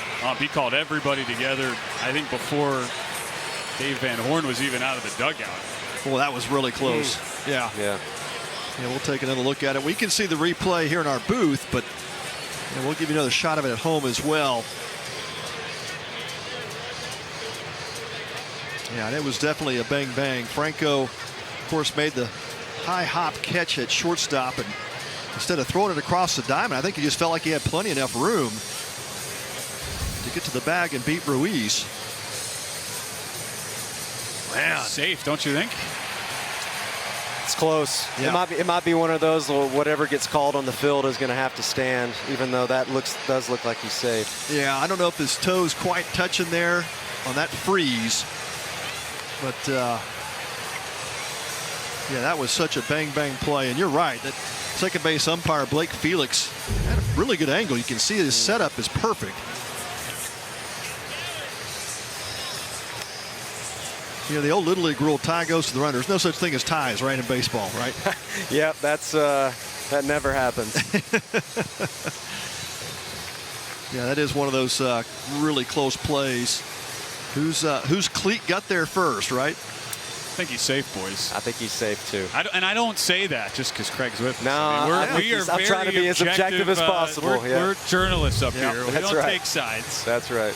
Well, it is a huge play because now you've got bases loaded. If this call is overturned, you got Ryder Helfrich coming to bat. Got to love the matchup. And this puts Hogs in a position to cut into this lead. Oh, we cut you off because of that play, talking about you're inside the Parker, so we have a little more time for you to reflect on that. Well, yeah, I mean, it was pretty special, obviously, for me, just on a personal level, but we also clinched the division in that game. So it's kind of one of those overturned. But yeah, it was just kind of one of those just special moments, getting to celebrate with the team. Yep, umpires will come out and make the call here, and I think Ben and Craig, you guys called it. Yeah, good call. That was all correct. We were 3 for 3. We were 3 for 3. Pat never misses any of these, so we knew we were in good hands. But bases are now loaded. Man, that's you mentioned it, Pat, such a tough kind of bang-bang decision play if you're Franco. Yeah. It's so easy to say in retrospect, why don't you just throw it across the diamond? But I think he was surprised, guys, at the speed of Ruiz coming down the line from first to second. No doubt. And it's a split-second decision, right? You got Souza busting out of the box, too. The ball was chopped high on the infield, so even if he throws it across, there's no guarantee at first either. Bases are loaded. And one of the best hitters in the country is at the plate, Ryder Helfrich. And the tough part for Brassfield is you got to reset mentally. Like you're coming off the field thinking inning over, right? Now you got to kind of kick it back into high gear. 4-1 TCU, massive moment here in the top of the fourth. Bases full of Hogs, 1-1, 2 out. Craig, what is Helfrich looking for here? Not that pitch. Not that back pitch. to the mound. Wow, what a pitch by Brassfield to get out of it. Could have been brilliant, Craig. It could have set you up for a grand slam. Not meant to be this time. Craig Gentry, so kind to give us some time. Always great to catch up with you, man. Thank you so much. Thank you for having me. We head to the bottom of the fourth. Still a 3-1 lead for TCU. Possible Missions and their dedicated Amegy business banker work together to put the us in business banking by sharing the same values both in the office and out in the community. Now it's your turn with your own dedicated Amegy business banker with banking experience in your industry. Because you're more than a customer, we're more than a bank, and together we'll help put your business on solid financial footing with comprehensive financing options, earned interest on your accounts, and yes, by being a true community partner. Here we collaborate. Here you grow. There's a big deal going on at Whataburger, like the new Big Ranch Wrap, a crispy chicken strip, buttermilk ranch, cheese, and fresh veggies in a warm tortilla. Or go bigger with 5 premium Whata chicken bites. Or go bigger than big with our Bacon Cheese Whataburger Jr. with fresh 100% beef and melty cheese. Make it even bigger with fries and a drink for a little more. Now that's a big deal. The Whata deal, now at What a Burger. Download the app. Every shot starts with belief. Something extraordinary can happen. Shriners Children's provides hope, healing, and the chance to dream big. They never allow the ability to pay to compromise the care children receive. Shriners Children's empowers the extraordinary, and you can too. Join me in supporting this life-changing cause and help provide the most amazing care anywhere.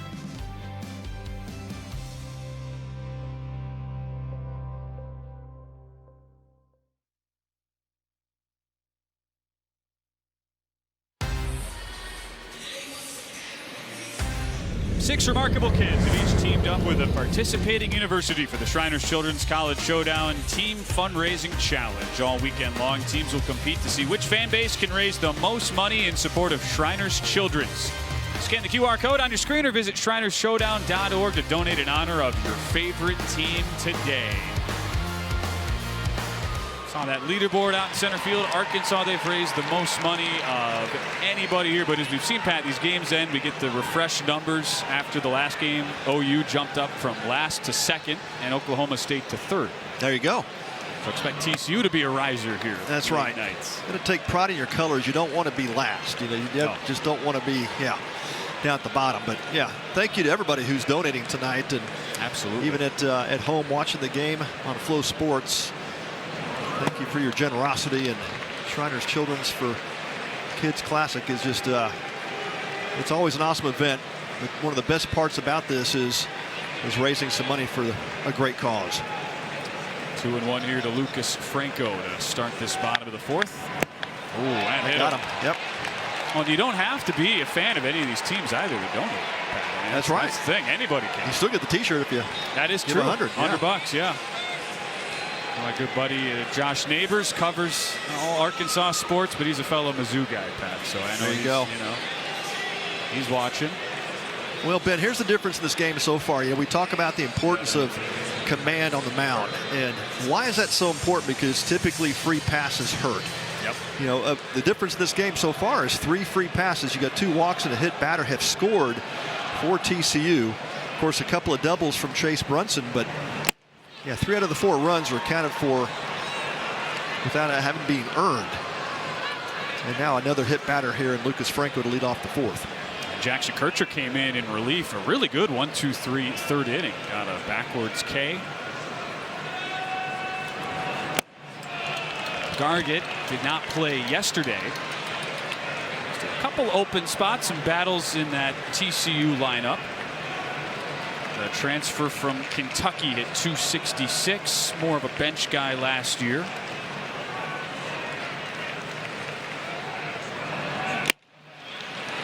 He takes a called strike on the outside edge.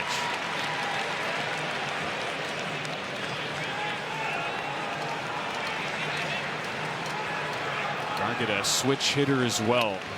One of those unheralded guys, might not be the flashiest as far as stature, but always seems to put together good ABs. As the throw comes over to first. So the exact sort of guy who certainly could fit Pat into that 9-hole role when you've got Franco ahead of you and then the top of the order with Kramer behind you. Yeah, Kirk Saarloos loves this guy. So he's just a baseball player. He just gives you competitive at bats.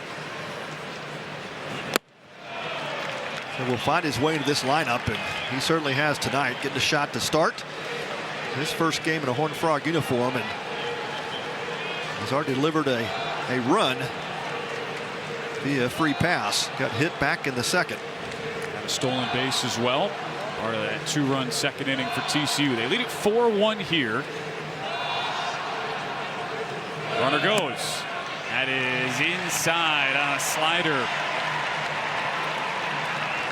More traffic on the base paths for TCU. They set it to the top of the order with runners on first and second, nobody out.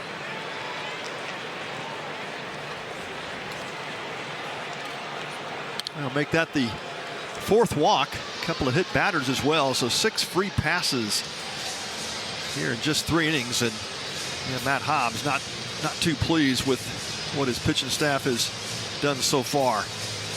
Very uncharacteristic, but again, we talk about how important it is early in the season. A lot of guys fighting for spots, and got to be able to command that strike zone.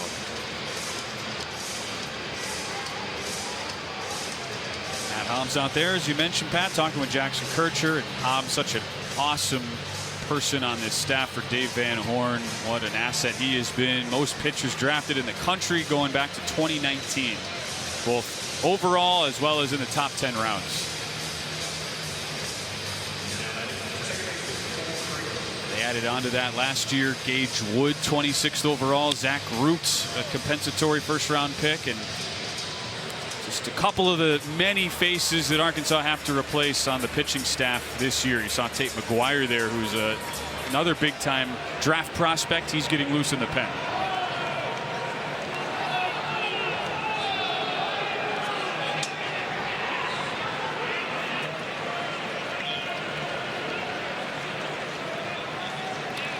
It'll be interesting to see if Cole Kramer shows bunt here.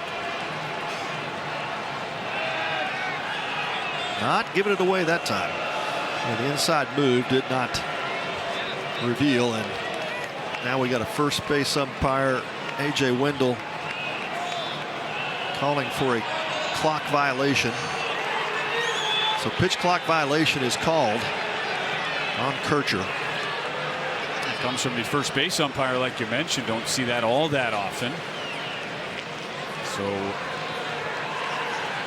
they're actually marking this as a first pitch. No, it is our first pitch ball. They got it mixed up on the jumbotron here. I thought the same thing you did, Pat. Yeah, pitch clock violation. Batter obviously was ready, and now it is in there, 1-1. Now TCU did not bunt hardly ever last year. Only 3 sacrifice hits, which was dead last in the Big 12. Oftentimes because they didn't need to. They just mashed their way to wins. Big hack. 95 on the fastball from Kircher. Yeah, that's the book on Kramer right now. That's the pitch they struck him out on in the first. He's chasing a high fastball.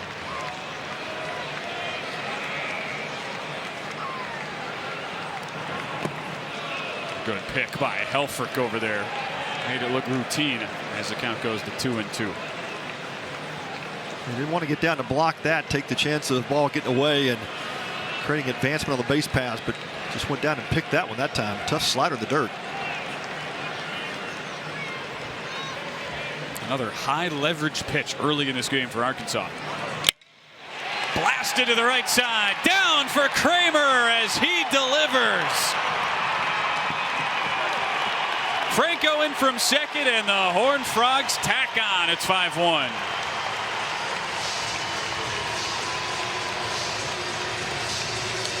Well, sometimes you just got to hit them where they're not. And that time Kramer does that with a 94-mile-an-hour fastball out up over the plate. Just goes with a pitch. Really well done. Stayed behind that baseball really well.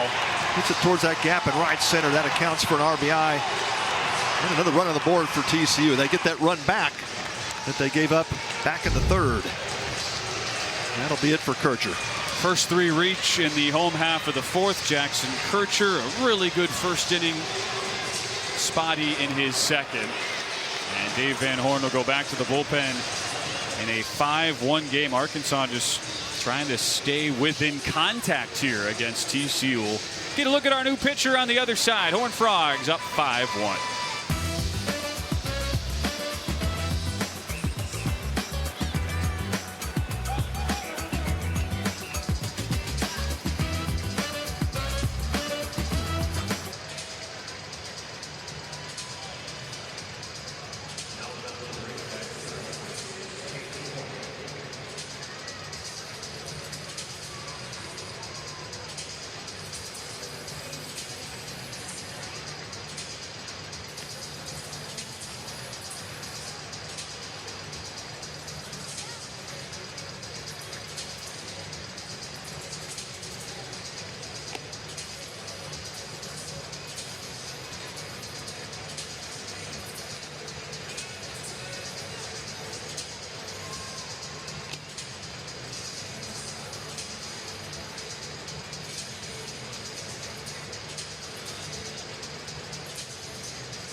TCU up 5-1 at the bottom of the fourth and in a position to add on. Runners on the corners, nobody out. New pitcher coming in for Arkansas. We'll get to him in a moment. First off, you see some of the recent success here for TCU. This goes back, Pat, to a regional in 2023 when they outscored the Hogs 32-9 in a couple regional games.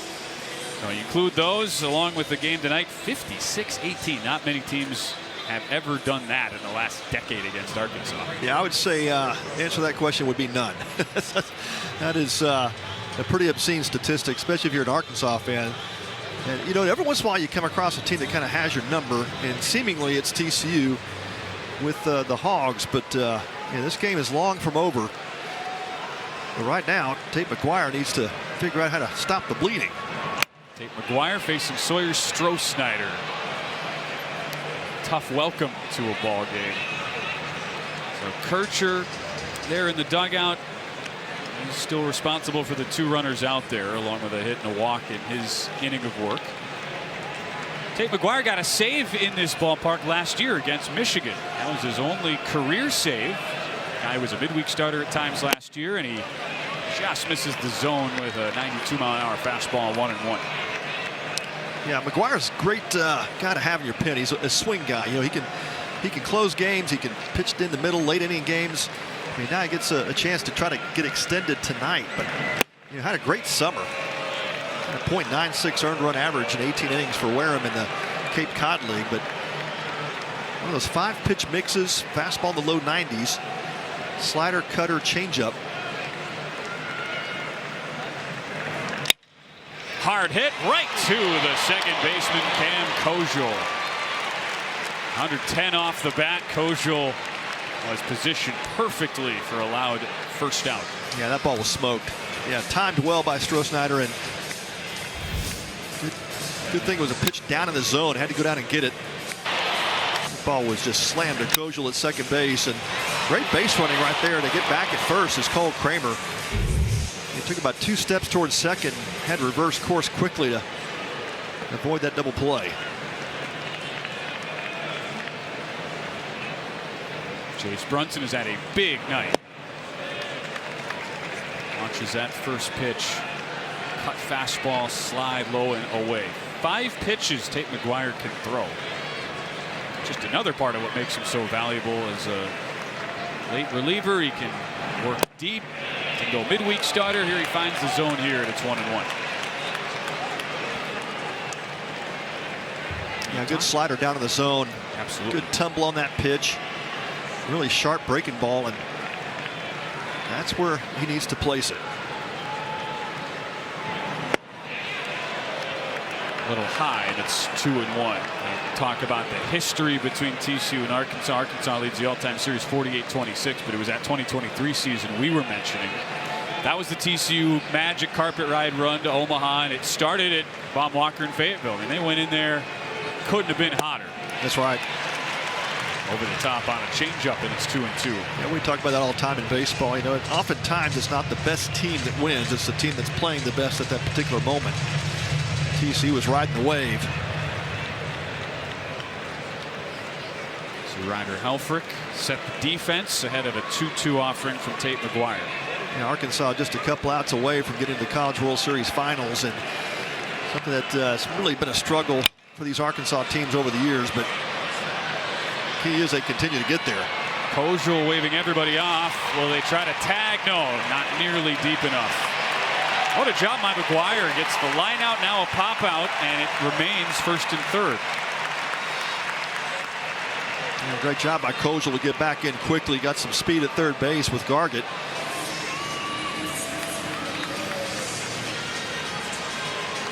McGuire has come in and really controlled the bottom side of that strike zone. And at the line out, a pop up, 1 out away from eliminating further damage. And that would be a win for the Hogs if they can get out of this with 1 run. 17th career appearance for McGuire, 3rd year in the program. Goes change up to Noah Franco. Gotta be somewhat of a lonely feeling for Franco so far. His teammates just mashing right now up and down the lineup, and here he sits 0 for 6, 5 Ks. You see the numbers from last year. Pedigree is absolutely there. 1-1.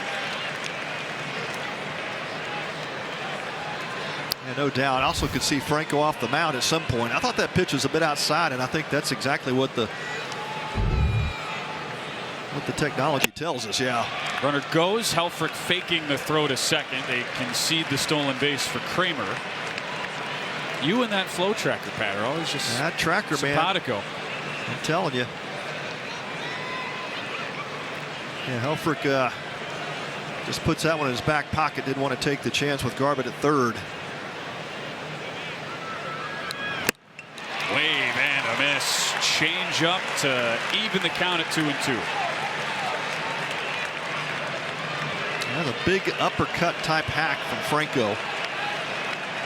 He needs to cut that swing down and just try to put something in play. Got him. Pops the fastball right by him, and Tate McGuire enters in a huge jam, gets out of it. TCU does get one run, but unable to tack on further in what could have been a big inning. Great work by McGuire. It's a 5-1 lead for the Horned Frogs, heading to the fifth.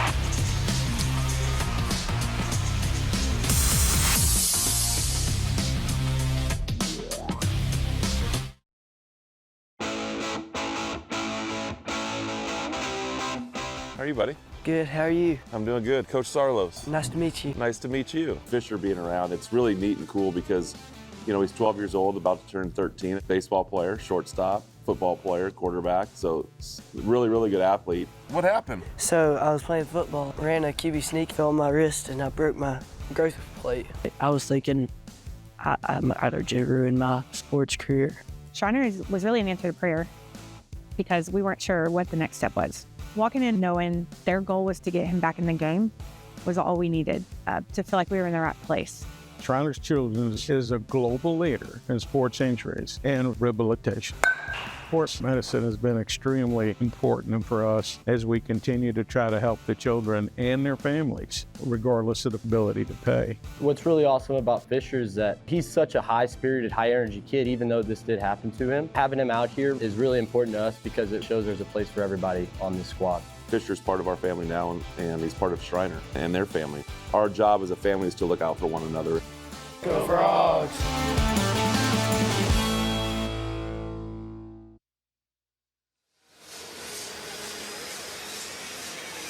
We welcome you back inside Globe Life Field. Shriners Children's College Showdown 2026. Horned Frogs off to a great start. And as we welcome you back into the booth, we've got their Shriners Children's team captain, Fisher, with us in the booth. So kind to come and hang out with us. Fisher, your team's looking great. How are you, man? Thanks for joining us. I'm good. They're doing pretty good right now. I would say so. I mean, it's the top 7 team in the country. They're handling them well. How about this atmosphere tonight? It has to be pretty special being a part of it. It's pretty loud right now. I'd say so. We start this top of the 5th inning. Fisher representing Shriners Children's in Shreveport. And what was it like just getting to meet Kirk Sarlos? We just showed your video, Fisher, that they played in the stadium, just showed it on our network, and you hanging out with the team. What was the coolest part about that whole process for you? I think it's just cool meeting them and talking with them. Knowing, hey, they might be big leaguers someday, right? Yeah, it's pretty cool. Well, Fisher, tell us your experience with Shriners. What did you go through? Tell us about it.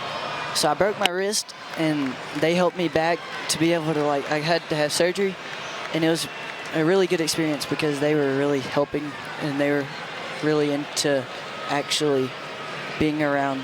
Yeah, and so you had surgery on your wrist. I understand. Was it a football injury? Yes, sir. Yeah. Tell us what happened on that play. So it was a QB sneak. I ran about 40 yards, and I think I got horse collared and stuck my arm out and snapped my growth plate. So let me get this straight. Quarterback sneak. Yes, sir. And you took it 40 yards. Wow. Yes, that never happens. How did you pull that off? First off. Mainly the defense, the offense helping me out. Okay. There you go. They opened up a hole for you, right? Yes, sir. Yeah. All right, so you went through, you got the surgery done. How's the wrist doing now? It's doing good. I've healed up pretty good. Yeah, healed it up. All right, so now are you going through rehab now and trying to get stronger? I'm not going through rehab. I'm just going through baseball and you're back on the field, It's not rehab. Wow. It's life, Pat. You're going right back at it, Fisher. Hey, Fisher, thank you so much for coming up. Best of luck to your Horned Frogs. You're the man. Thank you so much for doing this. We appreciate it. All right, we're going to take a break. We have a new pitcher coming in for TCU. We'll tell you about him when we return here on Flow College.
TCU with a 5-1 lead into the 5th, and after a leadoff walk to Cam Kojal, Mason Brassfield taken out after 6 punch-outs, 4 walks in 4+ innings, and that sets up the newest Horned Frog pitcher, Pat. Zach James, the sophomore, pitching in his home state.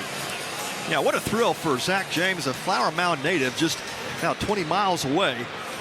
He had a chance to tow it up for the Frogs here, and yeah, James, a traditional 3-pitch mix, and got to be an exciting moment for that young man. Pitching in the ballpark where you got to see some of the big leaguers play.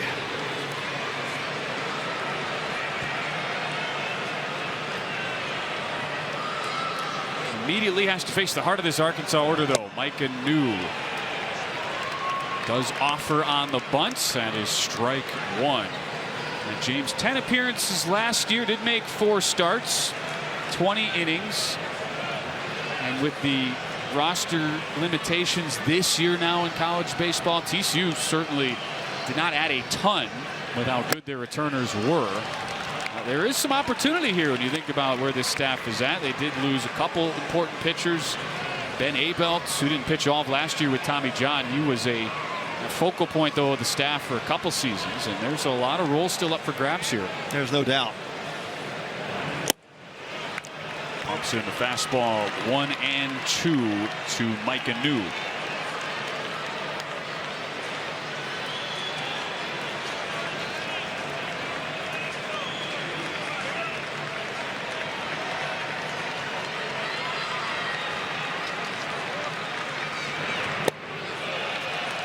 Low 2-2. Well, that sequence, Pat, at the end of the last half inning, it's one of those you kind of mark down, file away for later, because if Arkansas is able to make a rally, come back, I think we'll point to that bottom of the 4th where TCU very easily could have blown this open, made it a 7-8-1 game. That could have been a disastrous inning for Arkansas.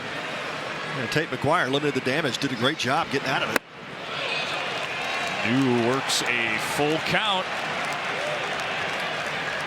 Yeah, James does well pitching off that slider. His thrown a couple this sequence. So Micah New has not spotted it yet. That low 90s fastball, and he's trying to work the inside half the plate. Got to be careful with New here.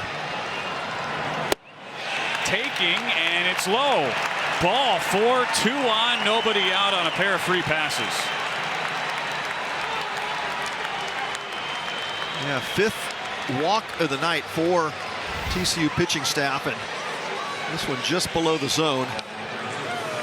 Good eye there by New to take the free pass, and a couple of hogs aboard, no outs.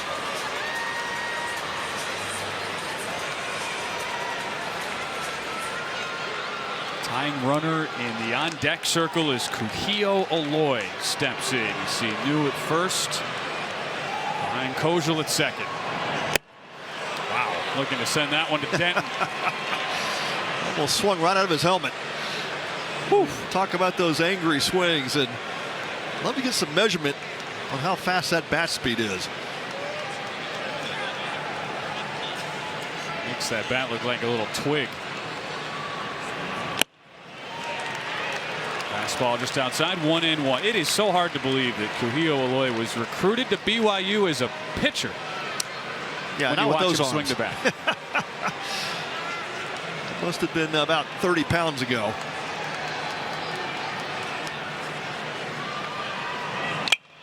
Hard shot. Oh, what a dive. Gargett with the play. Unreal. That was Major League. Fully horizontal, and what a backhanded stop by Gargett. No, it is stop. It makes the out at first base. Gets Aloy. Just an unbelievable throw across the diamond, and a good pick at first base by Bob Liddington Jr. That was a couple of hops there, and a short hop near the bag on the dirt. Great defense all the way around. And that would have been a great play, just keeping it on the infield, limiting Arkansas to an infield single. Somehow, Caius Gargett did even one better. Unbelievable. And that ball was just inches in terms of hugging that line and getting down and rattling into that corner for a double. That could have been at least a couple of runs. So not only does Gargett pick up the out, probably saves a couple of runs. It skips away, though, from Dallimore. And Arkansas will get one across.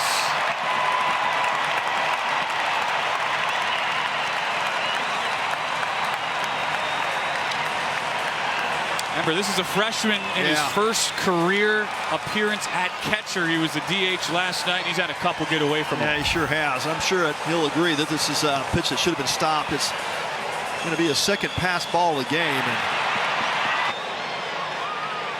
yeah, a slider that gets a little bit away from Zach James. But a ball that's got to be stopped. Hard shot, fair! Robinette drives in another hog. On his horse in there with a double, and how the momentum has turned.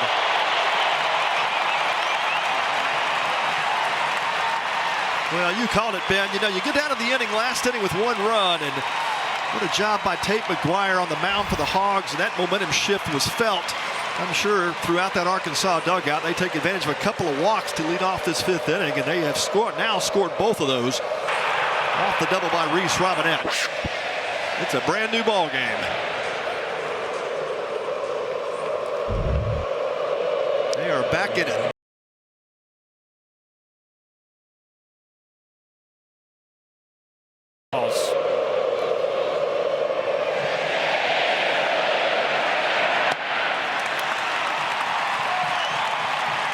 Yeah, they are loud and strong tonight.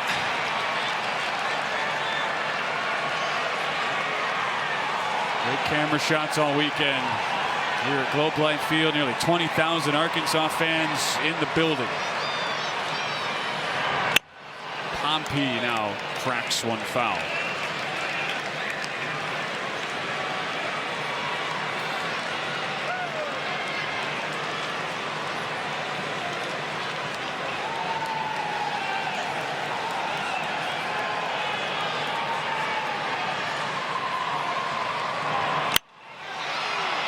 Flied into right.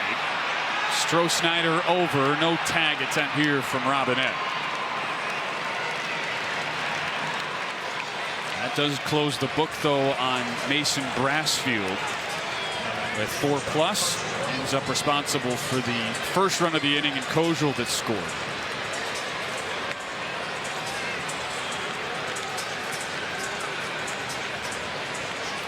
Zach James just trying to settle down a little bit. A really important second out to get with the way the momentum wheels are starting to churn towards Arkansas. Yeah, you got to try to take that energy back, and be big for him to leave Robinette out at second base, trying to preserve that 2-run lead. Fires the first pitch strike. 93 with a little bit of sink. Yeah, a lot of movement on that fastball, especially when he's down in the zone with it. When he gets it up in the zone, it tends to flatten out, as does the slider. So key for Zach James is just keeping pitches down in the strike zone. Wave and a miss. 0-2.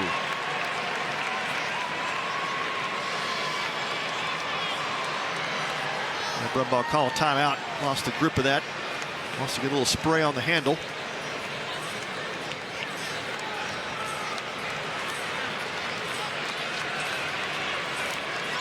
Almost surprised it doesn't happen more for some of these guys, how jacked up they must be.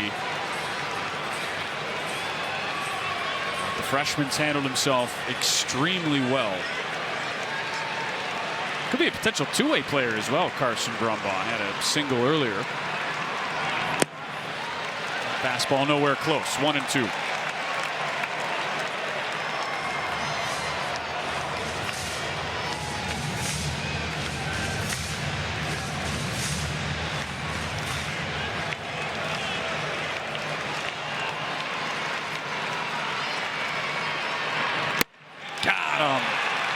Went upstairs with the fastball as James is able to get the final 2 outs of the inning, but Arkansas starting to claw their way back. We have a lot of baseball left. It's now a 2-run game on this Reese Robinette RBI double. 5-3 TCU halfway home from Globe Life Field.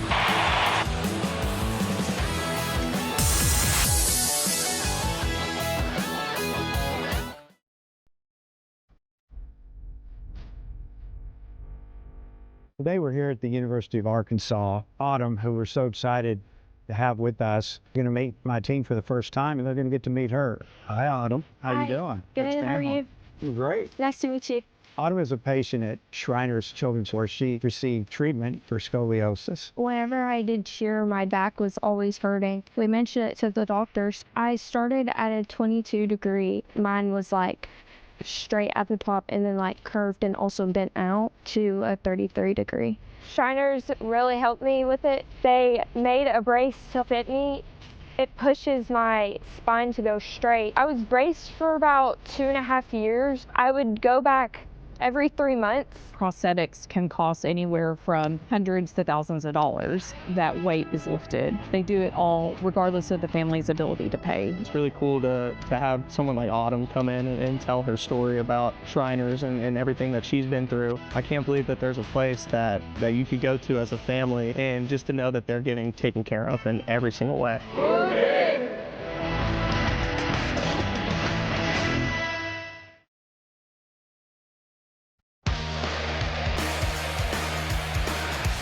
All weekend long, Shriners Children's is challenging fans to see which team can raise the most money to help improve the lives of children around the world. Donations of any amount help Shriners Children's empower the extraordinary.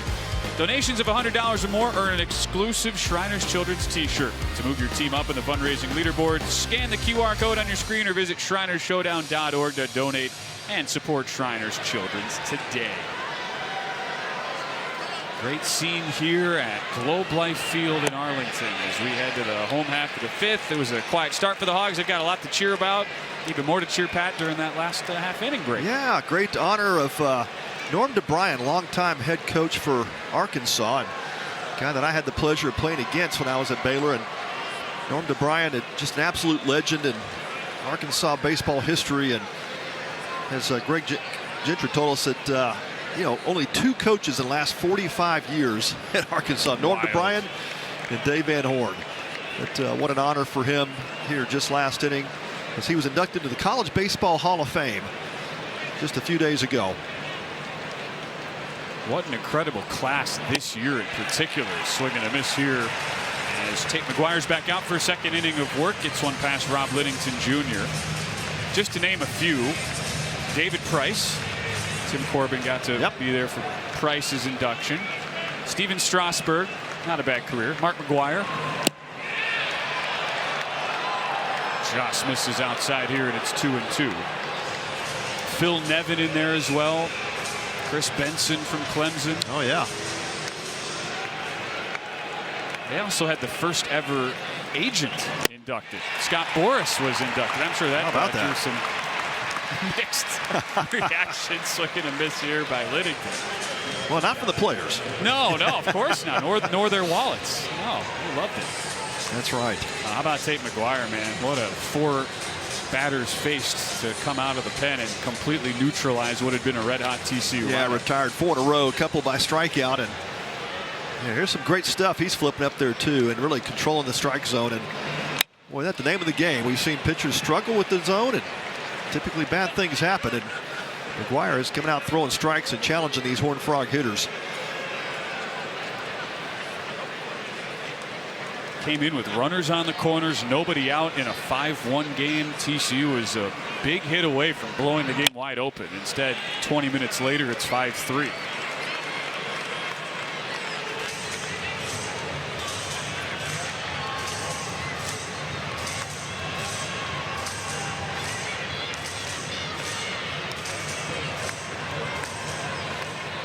Good-looking righty in Tate McGuire faces off against Jack Arthur. His first appearance of the season tonight as he stays alive on 0-2.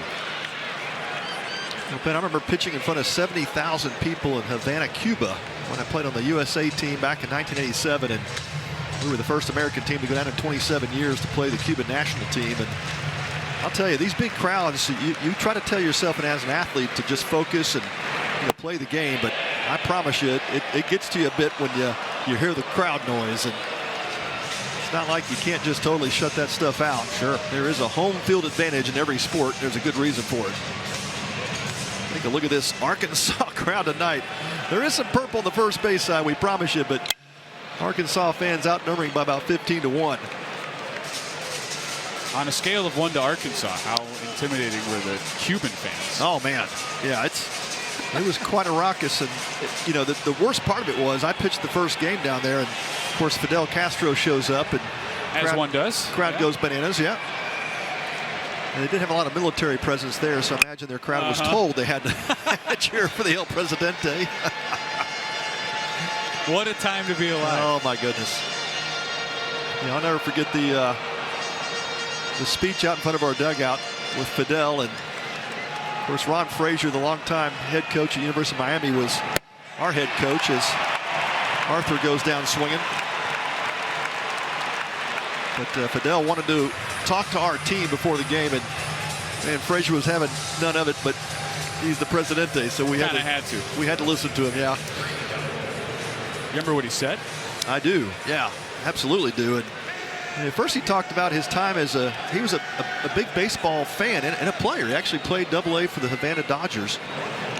But he said the revolution got in the way of that, so anyway, became president.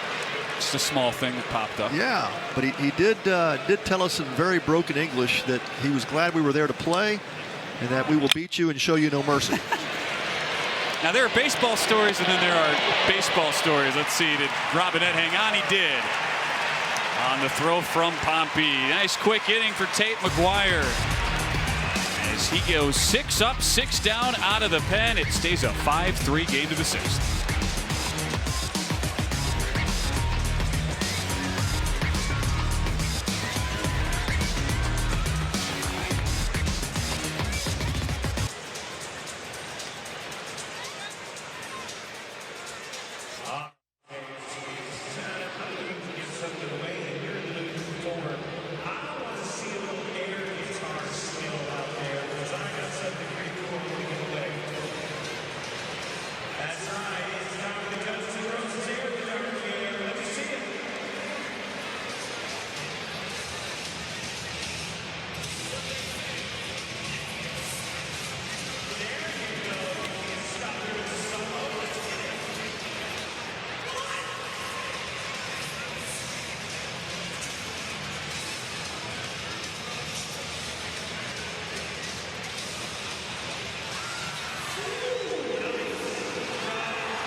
A lively crowd tonight at Globe Life Field, packing them in, 20,000 strong. They are loud and taking shirts off and doing the big suey. I'm telling you, we got it all here tonight in Arlington. 5-3 TCU to the top of the 6th. Don't worry, we don't need to show anybody. That's right. Shirtless. That's right. Fans. They are having fun, though. Riled up, though. Night is still young. It's been exactly 12 hours since the first Arkansas fans were lined up outside the gates, 50 minutes before they even opened here. Probably a few adult beverages consumed, yep. And they are having a good time here. And the momentum has definitely shifted, Ben. We saw that happen last inning, but I'll even take you back a couple of innings before with Tate McGuire coming in and shutting down that TCU rally back in the 4th. It has definitely shifted towards the Arkansas dugout. Off the end of the bat, a looper that is down. And Arkansas gets another leadoff man aboard. There's Damian Ruiz from the 9-hole. You just get the feel right now, Pat. It's almost like hang on for dear life for TCU. Can they somehow get 12 outs? Yeah, things are starting to fall in place for Arkansas, and Ruiz on board for the 3rd time tonight. Couple of singles. Got that rally started back in the 3rd inning with the single. See if they could do it again. Top of the order for the Hawks.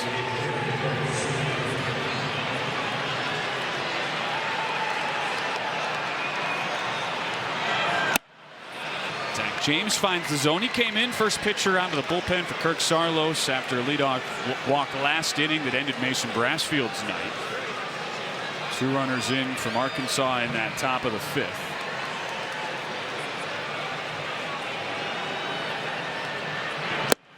Wave and a miss from Souza. Yeah, good sinker. Fastball that just rode down and away from Souza.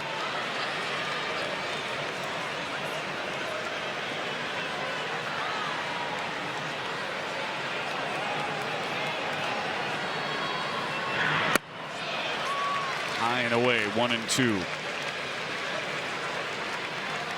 And part of the reason why Arkansas has been so consistent over the years, they've gone 18-12 or better in the SEC every year since 2017 in the country's toughest conference. Yeah, just amazing. Is that they make you play the full 27 outs. That sometimes is such a cliche, coaches say, but you actually watch Arkansas execute that in person, and you see why. That's just talent up and down the lineup, and even with a reloaded lineup, this is exactly what you get from a Dave Van Horn coached team. They just don't give in. The 1-2 upstairs, 2-2.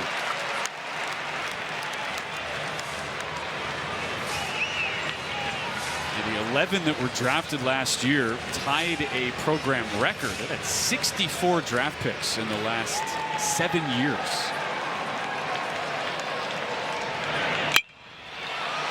Cracked foul by Souza. 2/3 of the lineup gone, including 2 first-round draft picks amidst them. But the guys they brought in, uber talented. The returners they have back, likely top draft picks. Yep, no doubt. Part of their identity.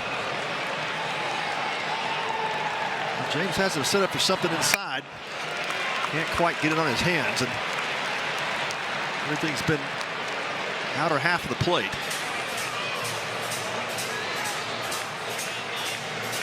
It's been a struggle tonight for Souza at the top of the order. A couple strikeouts, grounded into a fielder's choice.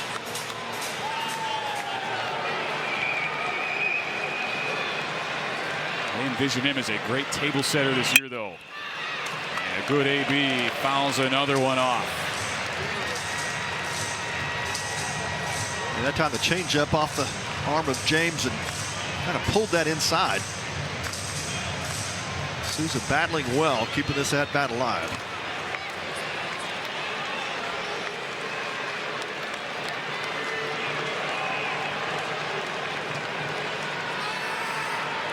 Runner goes outside, throw wide of the mark. Really no chance for Dallimore as Damian Ruiz has a stolen base, and he's into scoring position for the 3rd time tonight.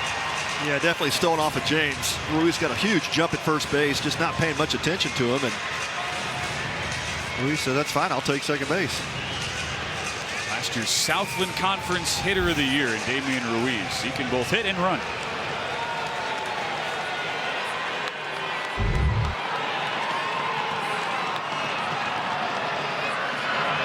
Swing and a miss. Big time pitch from James. He kept that fastball away from Souza. That time gets him to swing through that pitch above his hands, and good job by James to record the first out there. That was a battle.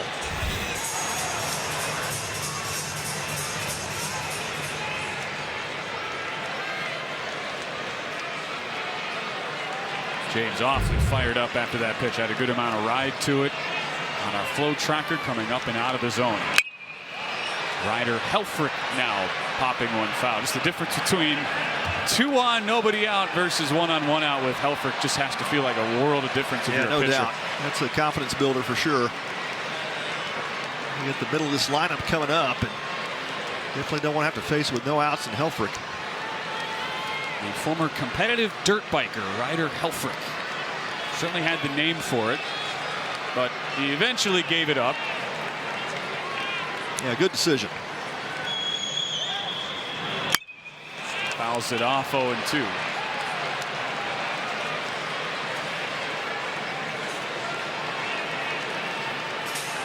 They always said he was a hair on fire type of rider. Kind of apply that to his baseball game. He's always been so determined, though. And after that poor first year at Arkansas, he went to another level. Rung up this time, though. They get him on a called strike 3. What a pitch by James to freeze Helfrich. Yeah, just a little cut on the outside. It didn't have much movement to it, but I think Helfrich thought it was going to break off the plate. Kind of backed up a bit. Nice frame job by Dallimore. Just catches the very edge of that strike zone.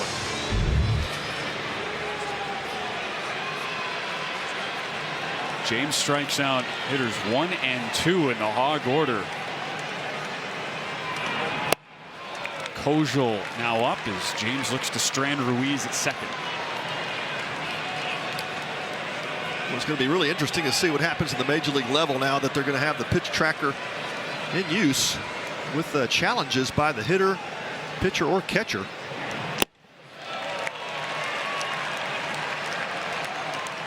If that ball just catches even the slight edge of that pitch tracker, it's going to be called a strike. 2-0 right here. I feel like that's probably one Helfrich would have wanted to challenge. I'm sure there's a lot of pitchers that hitters would feel like they should challenge, whether they're right or wrong. That's right. Can't challenge in the collegiate league. I think it's coming. I mean, what you're seeing is every adoption of a new rule at the major league level has eventually made its way down to the college level, and it's a coming attraction to the collegiate game.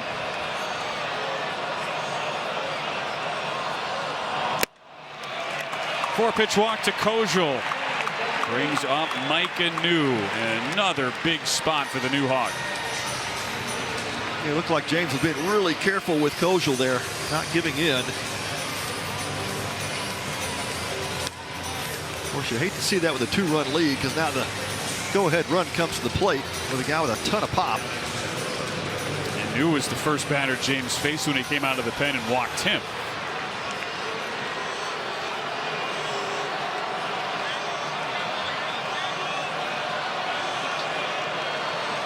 I'll see Kirk Sarlos come out to the mound.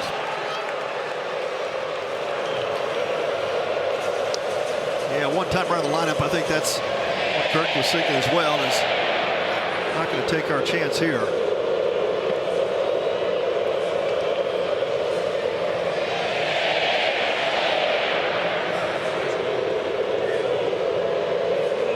Yeah, it looks like more of a strategy meeting here with Kirk. He's taking a long time.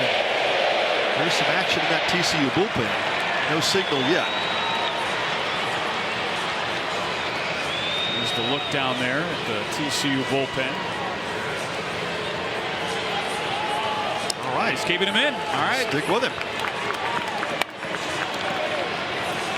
The thing with having a pitching coach and head coach, you can use a little deception in that regard. You never know. Is it a mound visit or a pitching change? And I'll tell you, probably 98% of the time, Kirk has got his mind made up when he goes out there. But sometimes it's just a chance to talk about how do we want to pitch the next hitter. On Mikey New.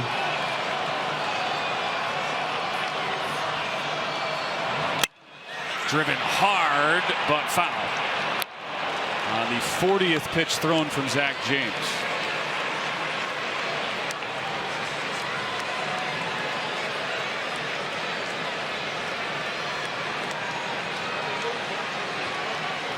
Third school for Micah New via New Orleans, then Marshall.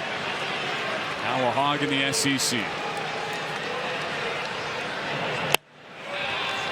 It's a called strike. Good pitch, and it's 0-2 just like that.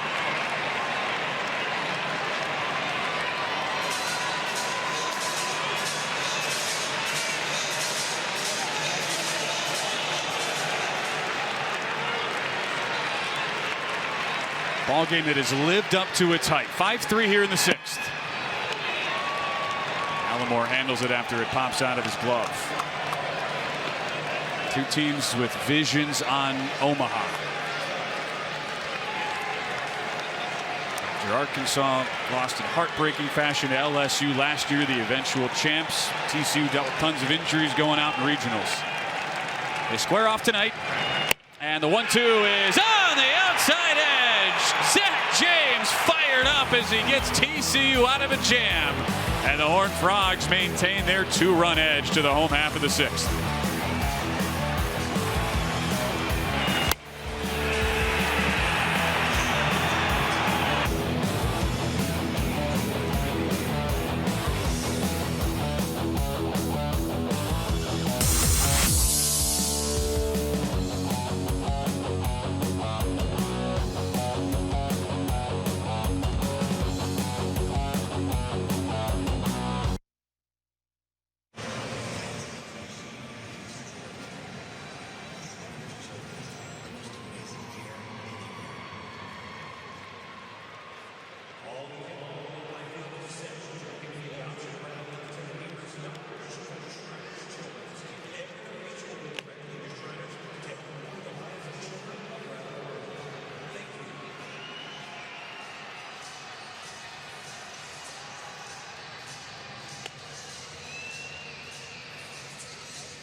A 5-3 TCU lead to the bottom of the 6th. For the Hog fans, so much history, so much success under Dave Van Horn. They've been close a lot, Pat. One thing they haven't done is been able to get over the hump. They certainly feel like they've got the tools to do it this year. Yeah, there's no doubt. I think last year's team, they felt really good about what they had. It was a veteran team. As we talked about the 11 draft picks, Wahiva Aloy at shortstop. I mean, just a number of stars in that team. And you're right. Here's the thing I know about Dave Van Horn and his staff. You talk about the inability to win the big game is sometimes has been written about for DVH, but 8 College World Series appearances, you got to get there. You give yourself a chance, then obviously got to be playing your best baseball. Lucas Franco, good drag bunt. Oh, what a play off the mound.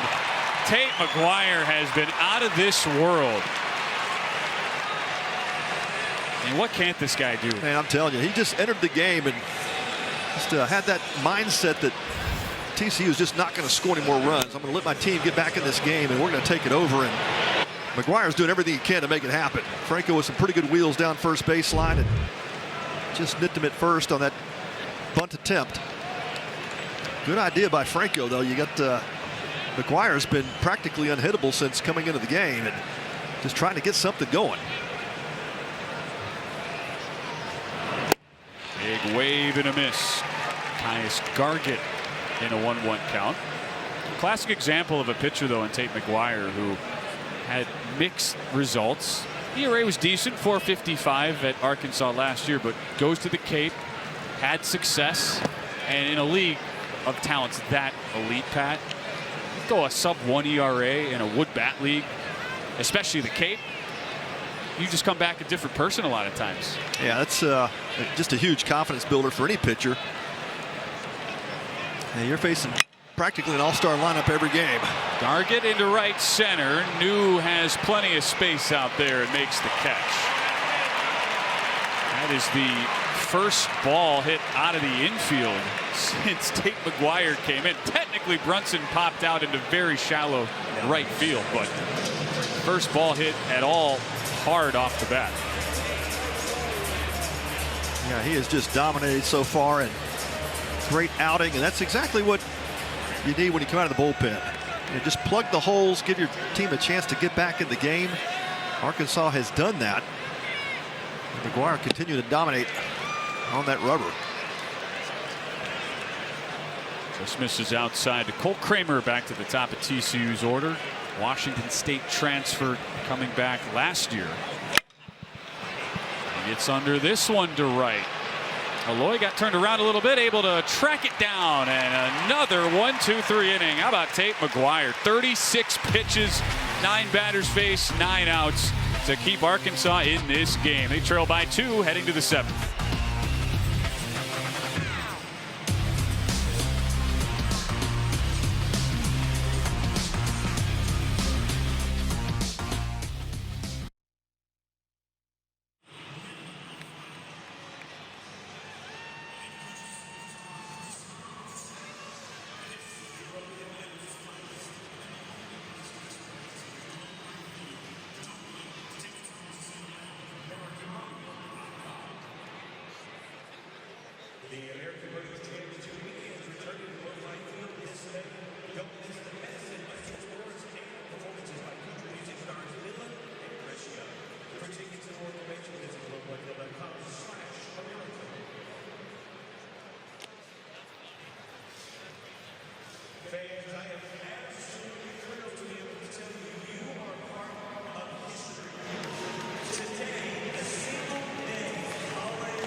To the 7th inning we go. 5-3 TCU. That is a very fitting outfit to wear today.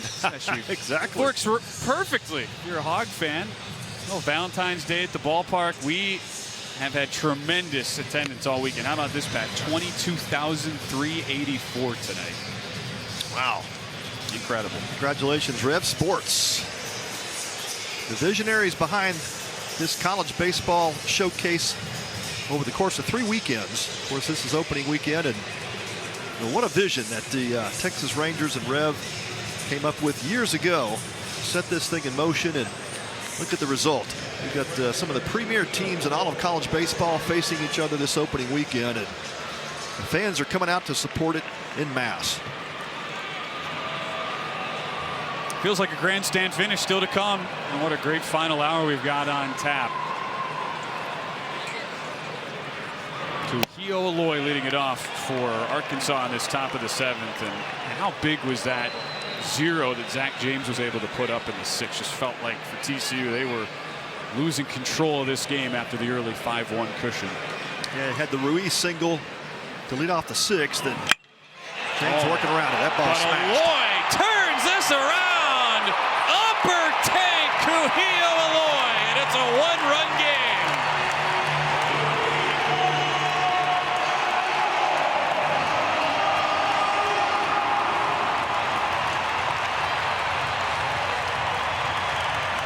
Well, that's exactly what you're supposed to do with a hanging changeup, and Aloy was just time on barrel. That ball was absolutely nuked. 447 feet with 110 exit below, and that's what you do with a hanging changeup. Mercy.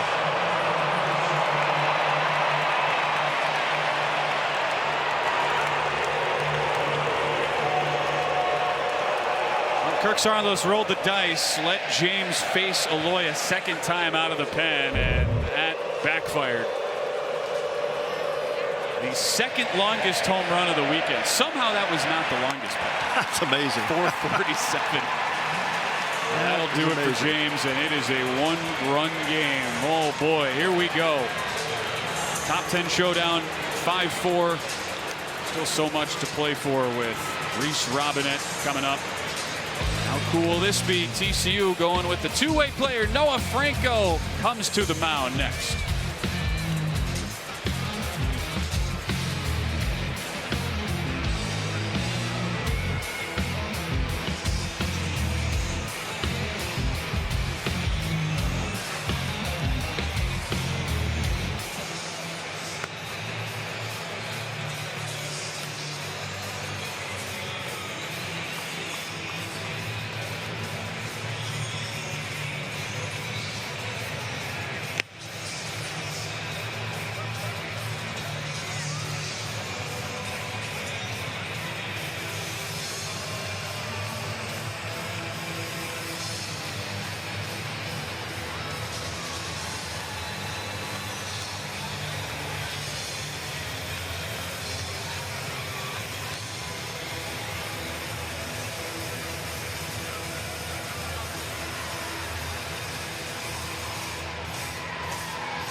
.54 TCU after Kuhio Aloy's mammoth blast to the upper tank here at Globe Life Field. It's a 1-run game in front of a new record here for college baseball attendance at Globe Life Field, 22,384. Yeah, just spectacular. And you consider the day that we had in Arlington, Texas, start out with major thunderstorms rolling through the area. And it's going to affect, obviously, a lot of ball games as that storm travels east, but this is exactly the vision that the Rangers and Red Sport had, is to get these teams down. They got a covered stadium here, get all their games in over the weekend. There's never a doubt you're going to play baseball. And what a celebration of this attendance record and this crowd coming out to support college baseball in Arlington, Texas. And first look at Noah Franco on the rubber. How exciting is this? Yeah. Two-way guy, mostly a hitter last year. He did have a few appearances, 8 total. Only pitched 12 1/3 innings, up and down, spotty results on the mound. And Kirk Saarloos had told us they really had to figure out what they wanted Franco to chase and specialize in. Still a two-way guy, but they worked a ton on his pitch arsenal, and we'll see that fastball touch 97 like it almost did there. Yeah, it's an electric arm, and you know, this is such a luxury for college coaches now with the reduction in rosters at 35 and the limit. To be able to have two-way players, and that is a nasty slider. off the left arm of Franco, and he has struggled mightily at the bat in a couple of games here, but he is looking to try to pin down this one-run lead for TCU on the mound. Good looking pitch. Almost feels unfair to have the caliber of bat that Franco does. First team All Big 12 last year as a hitter. And you paint the corner with 97-mile-an-hour cheese. And the big issue for Franco is that slider way outside and gets Robinette to chase it. He's just trying to create repeatable mechanics. The arm has always been there, but you know, the struggle of a two-way player, as you see this slider well off the plate again, it's always how much attention do you give the hitting compared to the pitching, and be able to get him dialed in mechanically and repeat those mechanics certainly is going to pay dividends if he can come through. Pompey with a high pop-up. Kramer with a loud call and makes the catch. The other thing that Franco worked on big time, we haven't seen it yet, is the changeup. They describe it as more of a kick changeup with some really odd movement to it that's hard to pick up. Think about the repetition, the times it takes. Man. It's a new pitch from scratch, and you're also a hitter. I mean, it's something I don't think a lot of people even think about, just the raw amount of hours that requires. That's right, and Franco starts off the game as the DH, and so now inserted as a pitcher, so TCU will lose the DH if he comes out of the game.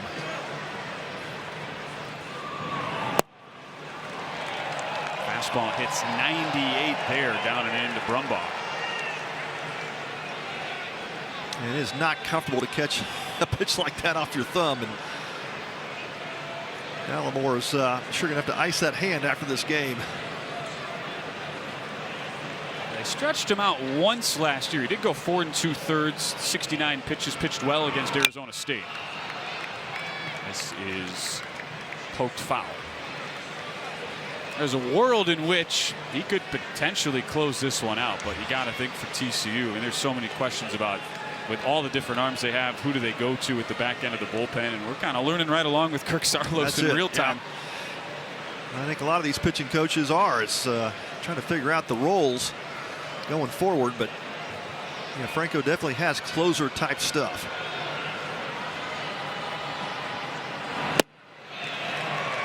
Just missed. 2-1 to Brumbaugh. There's Kirk Saarloos looking on, the former sinker baller, 46-year-old from Long Beach. Yeah, no panic in his face. Not at all. He's just looking up into the stands, enjoying this awesome crowd, and watches a strike with a slider find the outside half. A couple of two-way guys here going at it. Brumbaugh also hits 96 with the fastball. Yeah. I mean, just ridiculous. Well, you're going to see more and more of that in the college game now. Off the plate, really tough play for Lucas Franco. He makes it anyway. No problem for the TCU freshman, and we hit stretch time. Noah Franco comes in, retires all 3 that he faces, and it's the Horned Frogs on top by 1.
stretch time here at Globe Life Field. TCU Horned Frog fans enjoying their home away from home. Most wins of any college program here at Globe Life for Kirk Sarlos. They love coming here. It has been a great place to play. So close, 20 miles from campus in Fort Worth. And right now they have seen a 5-1 lead dwindle down to 5-4, but still hanging on in what has turned into an absolute banger of a game here, Pat. Yeah, it is everything we hoped for, and we are getting some great quality baseball here at Globe Life Field. Come down to the final couple of innings.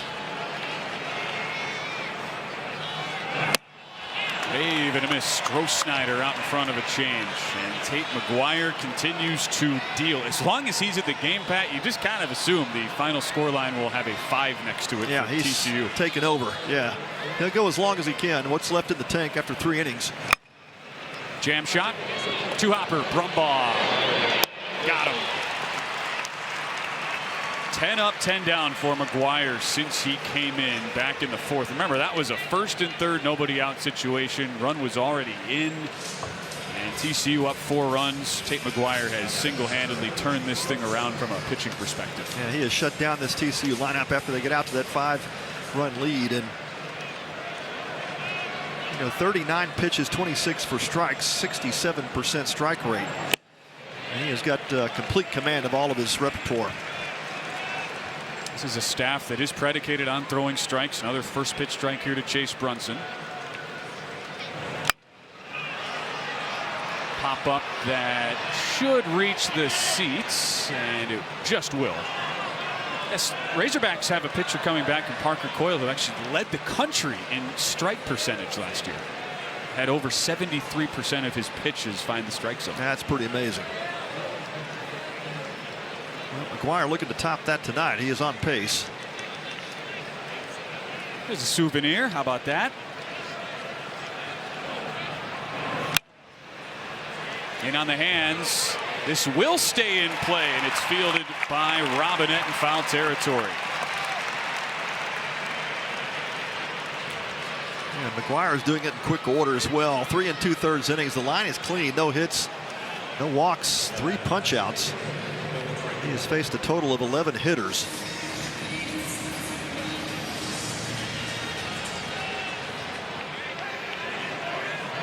And he has retired all 11. They've stretched him out before. As we were talking about, he is kind of a Swiss Army knife. Can serve in a bunch of different roles as he faces Noah Franco. Right now his opposition on the mound. Changeup goes 2-0. He had a midweek appearance last year where he went 5 innings and got those 5 innings, 15 outs recorded in 67 pitches. Now, he's been uber efficient in the past. Here he finds the zone. Yeah, just drops that slider in at will. Just a nasty pitch. Good downward tilt to it.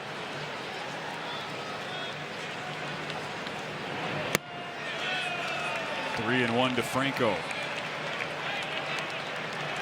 Started this game as a DH. Now he's in as a pitcher. Still looking for his first hit of the season. Goes opposite field, but Ruiz is right there. The perfection continues from Tate McGuire out of the bullpen. 12 up, 12 down since he's entered the fray. And we head to the 8th. TCU still on top by a run.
5-4 TCU as we head to the 8th. This just the first weekend of a whole lot of Diamond sports throughout the rest of February. Next weekend, the 2026 Mary Nutter Classic from California, college softball's premier preseason tournament. We have it covered for you on Flow College, and then the next 2 weekends back here in Arlington, the Amity Bank College Baseball Series. Pat, you're back next weekend. I'll be here in 2 weeks as we wrap up the end of February with a bevy of teams coming back in. 30 games in all, and you combine this weekend and the next 2 here at Globe Life Field. Yeah, looking forward to it. We'll face, we'll get to see Auburn, Louisville, a couple of really solid teams have a chance for the postseason again. And of course, K-State, a couple of seasons in a row, they've made it to the NCAA regionals. Michigan, Nebraska, and Florida State round out the 6 teams we'll see next weekend. Great stuff. Oklahoma and Texas Tech are the 2 teams who are not only playing baseball this weekend here, but also softball at the Mary Nutter Invitational next weekend. Bunt is offered on the first offering of the 8th inning. It's 9-1-2 for Arkansas and Noah Franco. He didn't pitch much as a freshman. A great two-way talent. He's back out there after a clean 7th inning.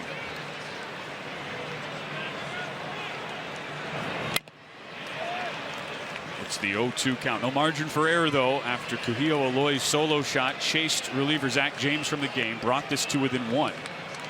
And Arkansas just kind of hung in there, chipped away from down 5-1 to 5-4. Ruiz just a great table setter at the bottom of this Arkansas lineup. Been on base all 3 times tonight.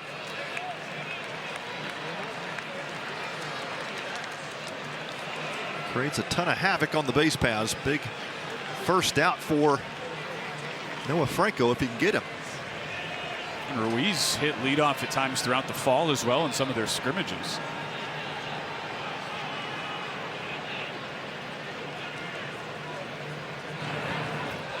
One gets away from Franco. He'll draw the ire of the Hog fans, letting them know about it. On a night that has had a ton of juice, Globe Life college baseball attendance record, nearly 23,000.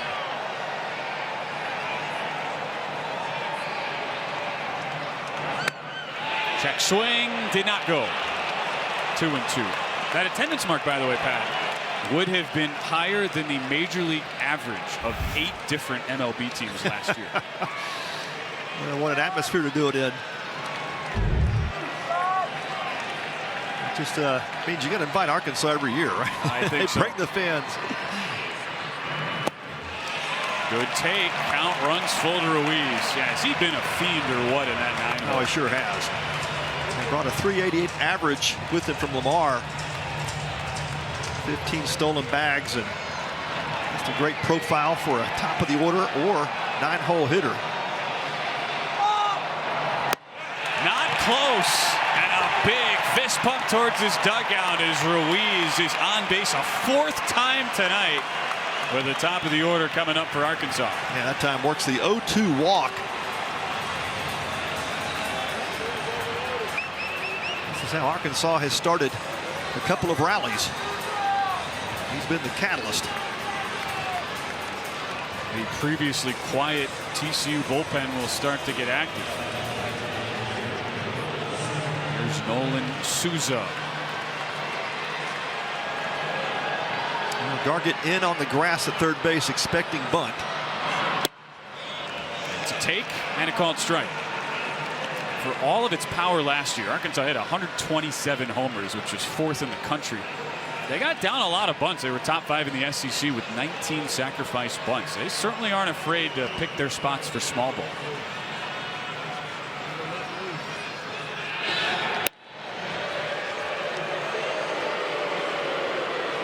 Yeah, Souza not showing it on that pickoff attempt. Kirk Sarlo's trying to get the Hogs to tip their hand.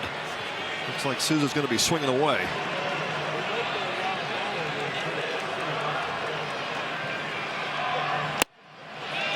Perfect placement on back-to-back pitches, and it's 0-2 for the 2nd straight batter.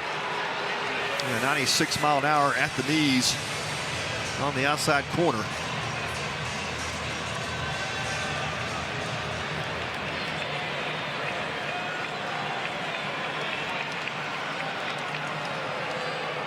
Bobby Warnes, the third base coach for Arkansas, trying to encourage his hitter. Going to try to put the ball in play, let Ruiz have a chance to try to get to second base. Former Hog himself, part of that 2015 run to Omaha. Bobby Warnes looked like Brady Dalmore had something in his mask. We've had high leverage situations every inning of this game.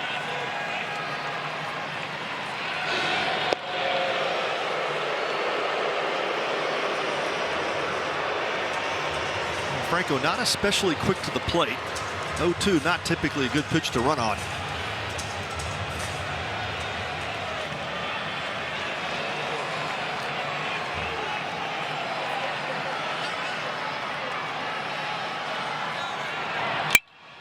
High pop-up off the bat of Souza. Gargett with the catch. Big first out.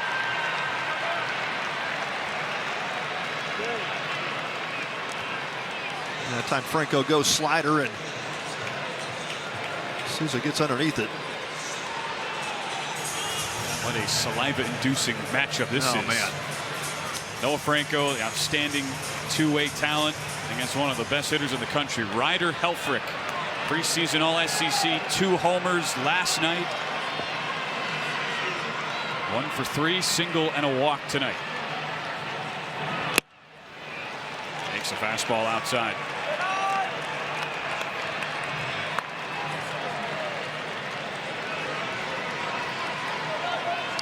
Franco's really struggled with the outside part of the plate against right-handers. Been more successful going to his glove side. So he goes off speed here, gets the foul ball. Helfrich had what some would call a combo meal last night, Pat. You familiar? What was that? Home run and a stolen base. Oh, there you go. That's the combo meal. Combo meal. Big fantasy baseball. Can't say I've ever had one of those, so I totally unrecognizable. You're way more disciplined than I am. 1-1 to Helfrich.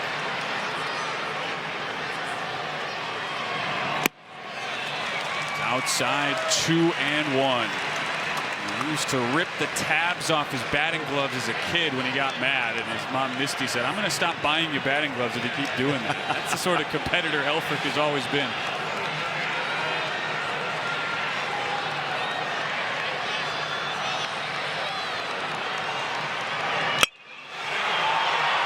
Hit hard to left, not enough though. For a half second, these Arkansas fans are ready to go crazy, but Jack Arthur brings it in. Yeah, Helfrich caught that a bit off the end of the bat. Franco challenged him with a fastball and up out over the plate, but Helfrich could not barrel it up. Big sigh of relief from Noah Franco. He's still in the heart of the order though. TCU is getting their presumptive closer who got the save yesterday, and Walter Quinn. He's getting loose out there in the pen.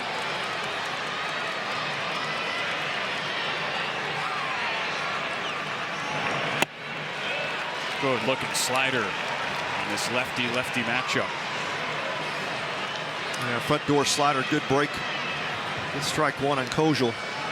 That is a tough pitch to hang in on as a left-handed hitter.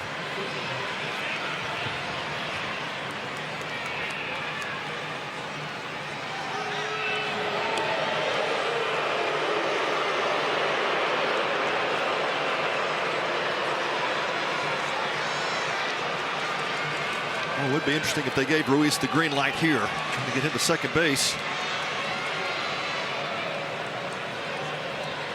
Has one already today. 15 stolen bases last year for Lamar. That explains why so many throws over. A little more difficult throw for Dallimore with Kojal in the box. That's the other question. You don't have the opening day starter Nolan Traeger behind the dish. They give the start to Dallimore, the freshman. Good pitch. Taken for a strike. And it's 0-2. Yeah, 96 at the belt. TCU fans, they are drowned out in red, but they're still making their voices heard. His big night at Globe Life. 0-2, 2 outs in a 1-run game. Spoiled foul by Kojal.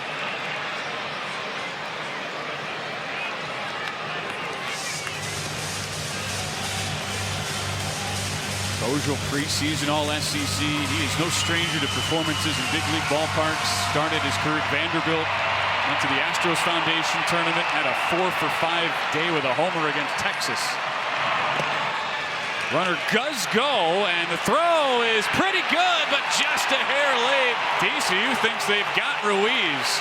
I mean, that was a seed from Dallimore on a pitch in the dirt. Yeah, a good stop by Dallimore. Even better throw. Really close play at second base. Ruiz took off right when that pitch hit the dirt. Nice scoop and tag by Lucas Franco, the Horned Frog shortstop, and a really close play.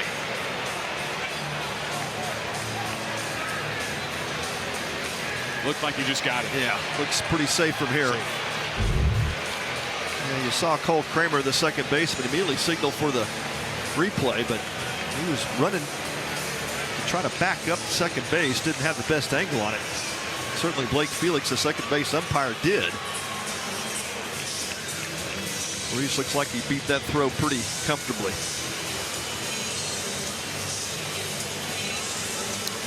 Well, the Frogs are challenging it. Kirk Saarloos hasn't used one tonight, so if they lose it, they'll still have one left. But the setup now is Ruiz at second base if he is indeed not overturned. Yeah, I think that's very clear. His hand definitely beat that tag. Arkansas will have the tying run at second base.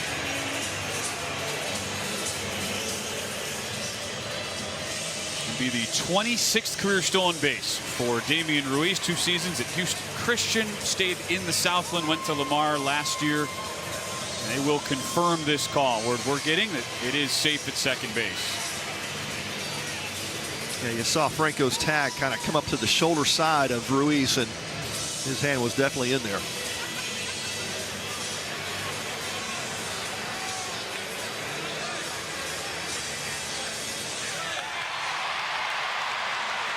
Call made official, and now it's a massive spot for Cam Kojal as Kirk Saarloos looks on. He would love to see Noah Franco get out of this inning.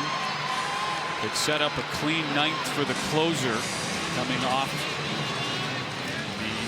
the bullpen wall for the second straight night in Walter Quinn. Got to get past Cam Kojal first in a 1-run game. 1-2 the count, runner on second.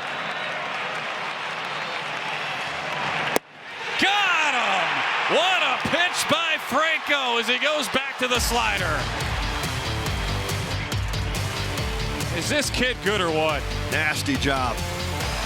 How about this slider? Down and away. Kojal has no shot. TCU takes that 1-run lead into the bottom of the 8th.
A game that has lived up to its billing. Preseason top 10s. Arkansas and TCU in a good one. 5-4 Horned Frogs Got off to that great start, Pat. 2 runs apiece in the first and second innings behind a pair of Chase Brunson doubles. Arkansas struggled in the big spots, 1 for 13 with runners in scoring position, but the bullpen, led by this man, Tate McGuire, have kept them in the game. Yeah, no doubt. 4 innings of scoreless relief. It's a perfectly clean line. Has not given up a hit nor a walk. Has retired all 12 TCU hitters. In large part because it seems like every batter's been in an 0-2 hole. Rob Liddington again here. And McGuire picking right up where he left off, and summer ball up in the Cape. .96 earned run average. Had a great fall, early spring, and Tate McGuire put some zeros on the board. And as you said earlier, Ben, just very versatile. They can use him in long relief. They can have him close games. The stuff is there. Might be making a bid to be a potential weekend starter. Pretty good take on a changeup that didn't miss by much. Especially when you think about pitchers who can go deep and have longevity. It's not necessarily the guys who just have to rely on the strikeout. And Tate McGuire is certainly that. A ton of weak contact he induces. He's a pitcher. Another foul from Liddington as it's 1-2. That slider's been nasty tonight. It's been a great setup pitch for the fastball. The fastball sits low 90s, but the key to that is, get your off-speed pitches over. That fastball plays up and velo.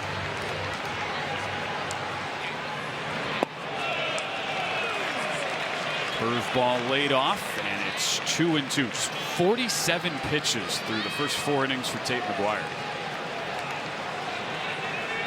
A good eye by Liddington. Really stayed off a couple of nasty breaking balls.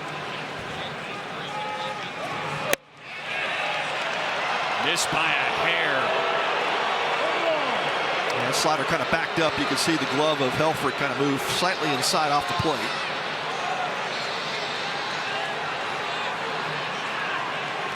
First full count we've had from McGuire.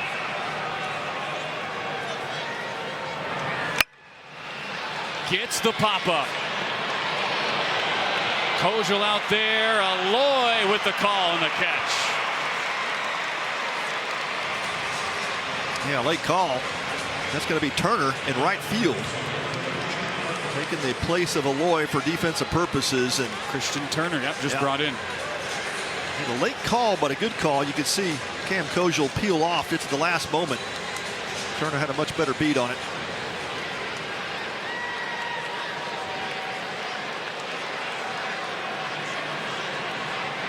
So welcome to the game, Christian Turner. Ball immediately finds him. 13 up, 13 down now for McGuire since he entered, as he faces Jack Arthur, who he struck out swinging in the 5th.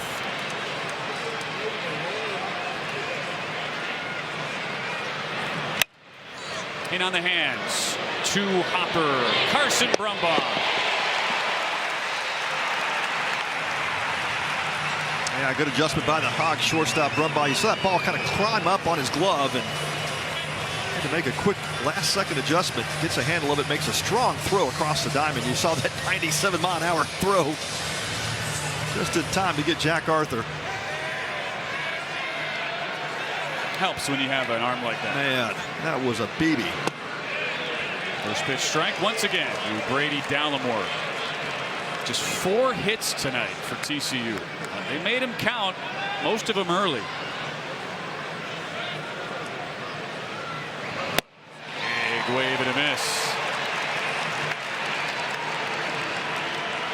Back-to-back sliders. He's making this game on the mound look easy, doesn't he? If only it was that simple for everybody else. Looking to tie a career high. Got him! 5 innings of perfect relief from Tate McGuire. Hogs down 1, but the righty on the mound is giving them a fighting chance as we head to the 9th in a 1-run game.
5 for TCU. We head to the 9th, and Noah Franco looking for the 9-out save back out there.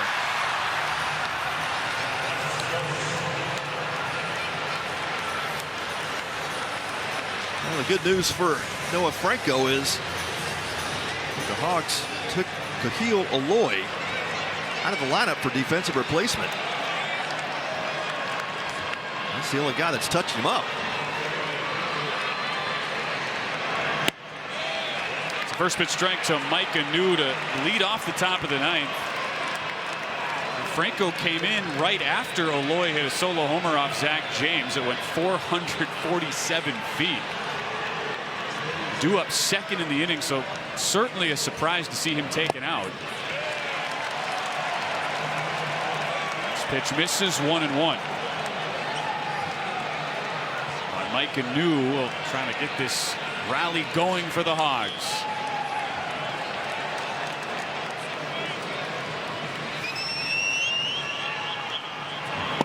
Wave and a miss. That slider has really been a good out pitch for Noah Franco. Yeah, that's been the issue for Mike Anu. Got some swing and miss in the swing, but a ton of power.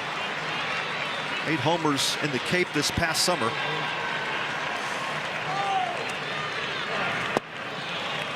Pretty good take. 2-2.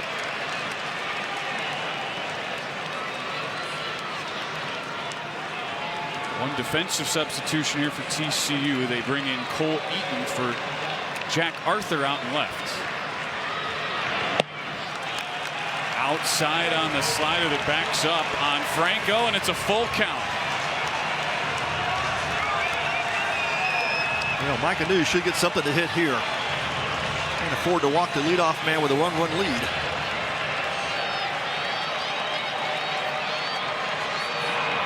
Got him! Big time pitch from Franco. Back to the slider. What a pitch. Yeah, definitely not singing a slider full count. Boy, Franco just executes one perfectly. That was a strike all the way, and New swings over the top of it. Big out number 1 for the Frogs here in the 9th. Arkansas will go with a pinch hitter here. It's a freshman. Alexander Peck makes his collegiate debut. We mentioned Kahil Aloy taken out of the game for defensive purposes. Christian Turner came in. Now it is Peck. Boy, tough situation for Peck. You've been sitting on that bench cold all night. Now you got to come in and face a guy throwing 97. Neither you nor I are in a position to be at all critical. Dave Van Horn has won a cajillion games. As Peck drives it into left center. Brunson over. Watch out. It's Brunson who makes the catch. Eaton slides behind him. That big old outfield. Brunson able to eat up a lot of ground, and there are 2 down.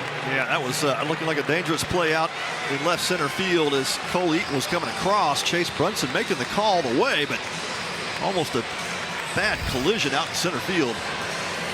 They'll record the out on Peck, and it's Frogs 1 out away for winning this thing.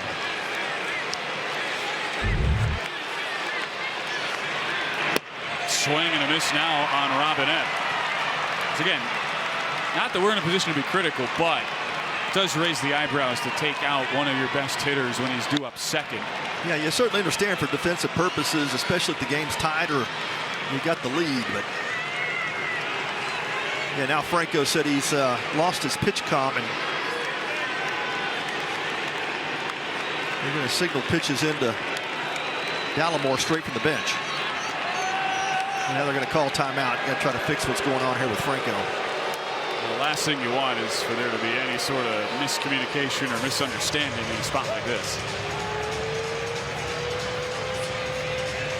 I think Franco's got things rolling, just doesn't want the game to stop at the moment. He's living the moment, so he's saying, hey, let's not replace it. Let's just go ahead and call pitches in from the bench.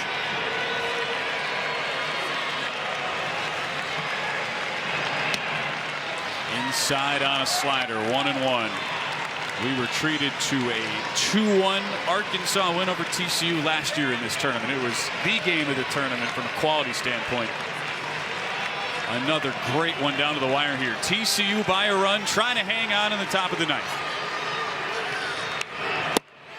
Swing and a miss. That slider has been nasty. Yeah, so tough on left-handed hitters. That ball started middle of the plate, ducked down and away from Robinette. Now TCU one pitch away.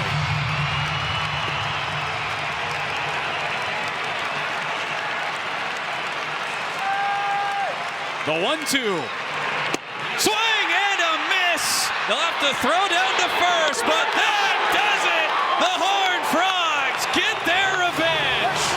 And Noah Franco, in front of a partisan Arkansas crowd, shuts the door for his first career save. Well, what a job by Noah Franco. He struggled at the plate coming into this game. Had a few strikeouts at the bat. Puts himself in the bullpen and picks up a huge save and a big win for TCU. TCU goes to 2-0 in the tournament. Drops Arkansas to 1-1 off the left arm of Noah Franco getting the save. This game had it all tonight, but it's TCU who emerged victorious, and they will play tomorrow night against Oklahoma for the Shriners Children's College Showdown Championship. Yeah, as it should be, both 2-0 teams going into tomorrow. We'll have a chance to call that game, and Arkansas did a great job clawing back into this game. What a job by Tate McGuire. He shut the door on the TCU offense and allowed his team to chip away at the lead. But TCU holds on here for the victory. Noah Franco, the hero of the day for the Frogs. How about the final relievers for both Arkansas and TCU? A combined 8 innings, no hits, 1 walk, 8 strikeouts. Amazing. As we send it down to our Leanza Peroni, she's standing by with our player of the game, Noah Franco. Noah, you came out of the bullpen and got an absolutely clutch performance. 9 outs for the win. How did you stay composed on the mound to get it done? I mean, at the end of the day, it's another game.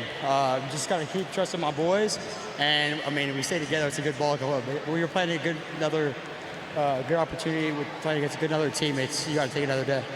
Top 10 win in front of 22,000 fans. How much did the energy here at Globe Life Field tonight's performance? Hey, when you ride or die with your Frog fans over there, that's all it takes. Arkansas fought back to make it tight, but what does it say about this team's ability to stay in it and get it done? I mean, like I said, top program, you're gonna get the top of the top and the best of the best overall. No team ever comes out. Great job, congratulations. Leanza, thank you so much. TCU's two-way sensation, Noah Franco, struggled at the plate, more than made up for it on the mound. TCU closes out day 2 with a 5-4 win over Arkansas. We'll see you back here bright and early tomorrow morning, 10:30 a.m. locally, as Vanderbilt takes on Oklahoma State. Arkansas wraps up their slate against Texas Tech in the championship game for the 2026 Shriners Children's College Showdown tomorrow night, 6:30 Central. TCU and Oklahoma, the pair of 2-0 teams still left. For Leanza Peroni, Pat Combs, Phil Hopwood, our producer, and the rest of our outstanding crew, I'm Ben Wilson saying good night from Globe Life Field.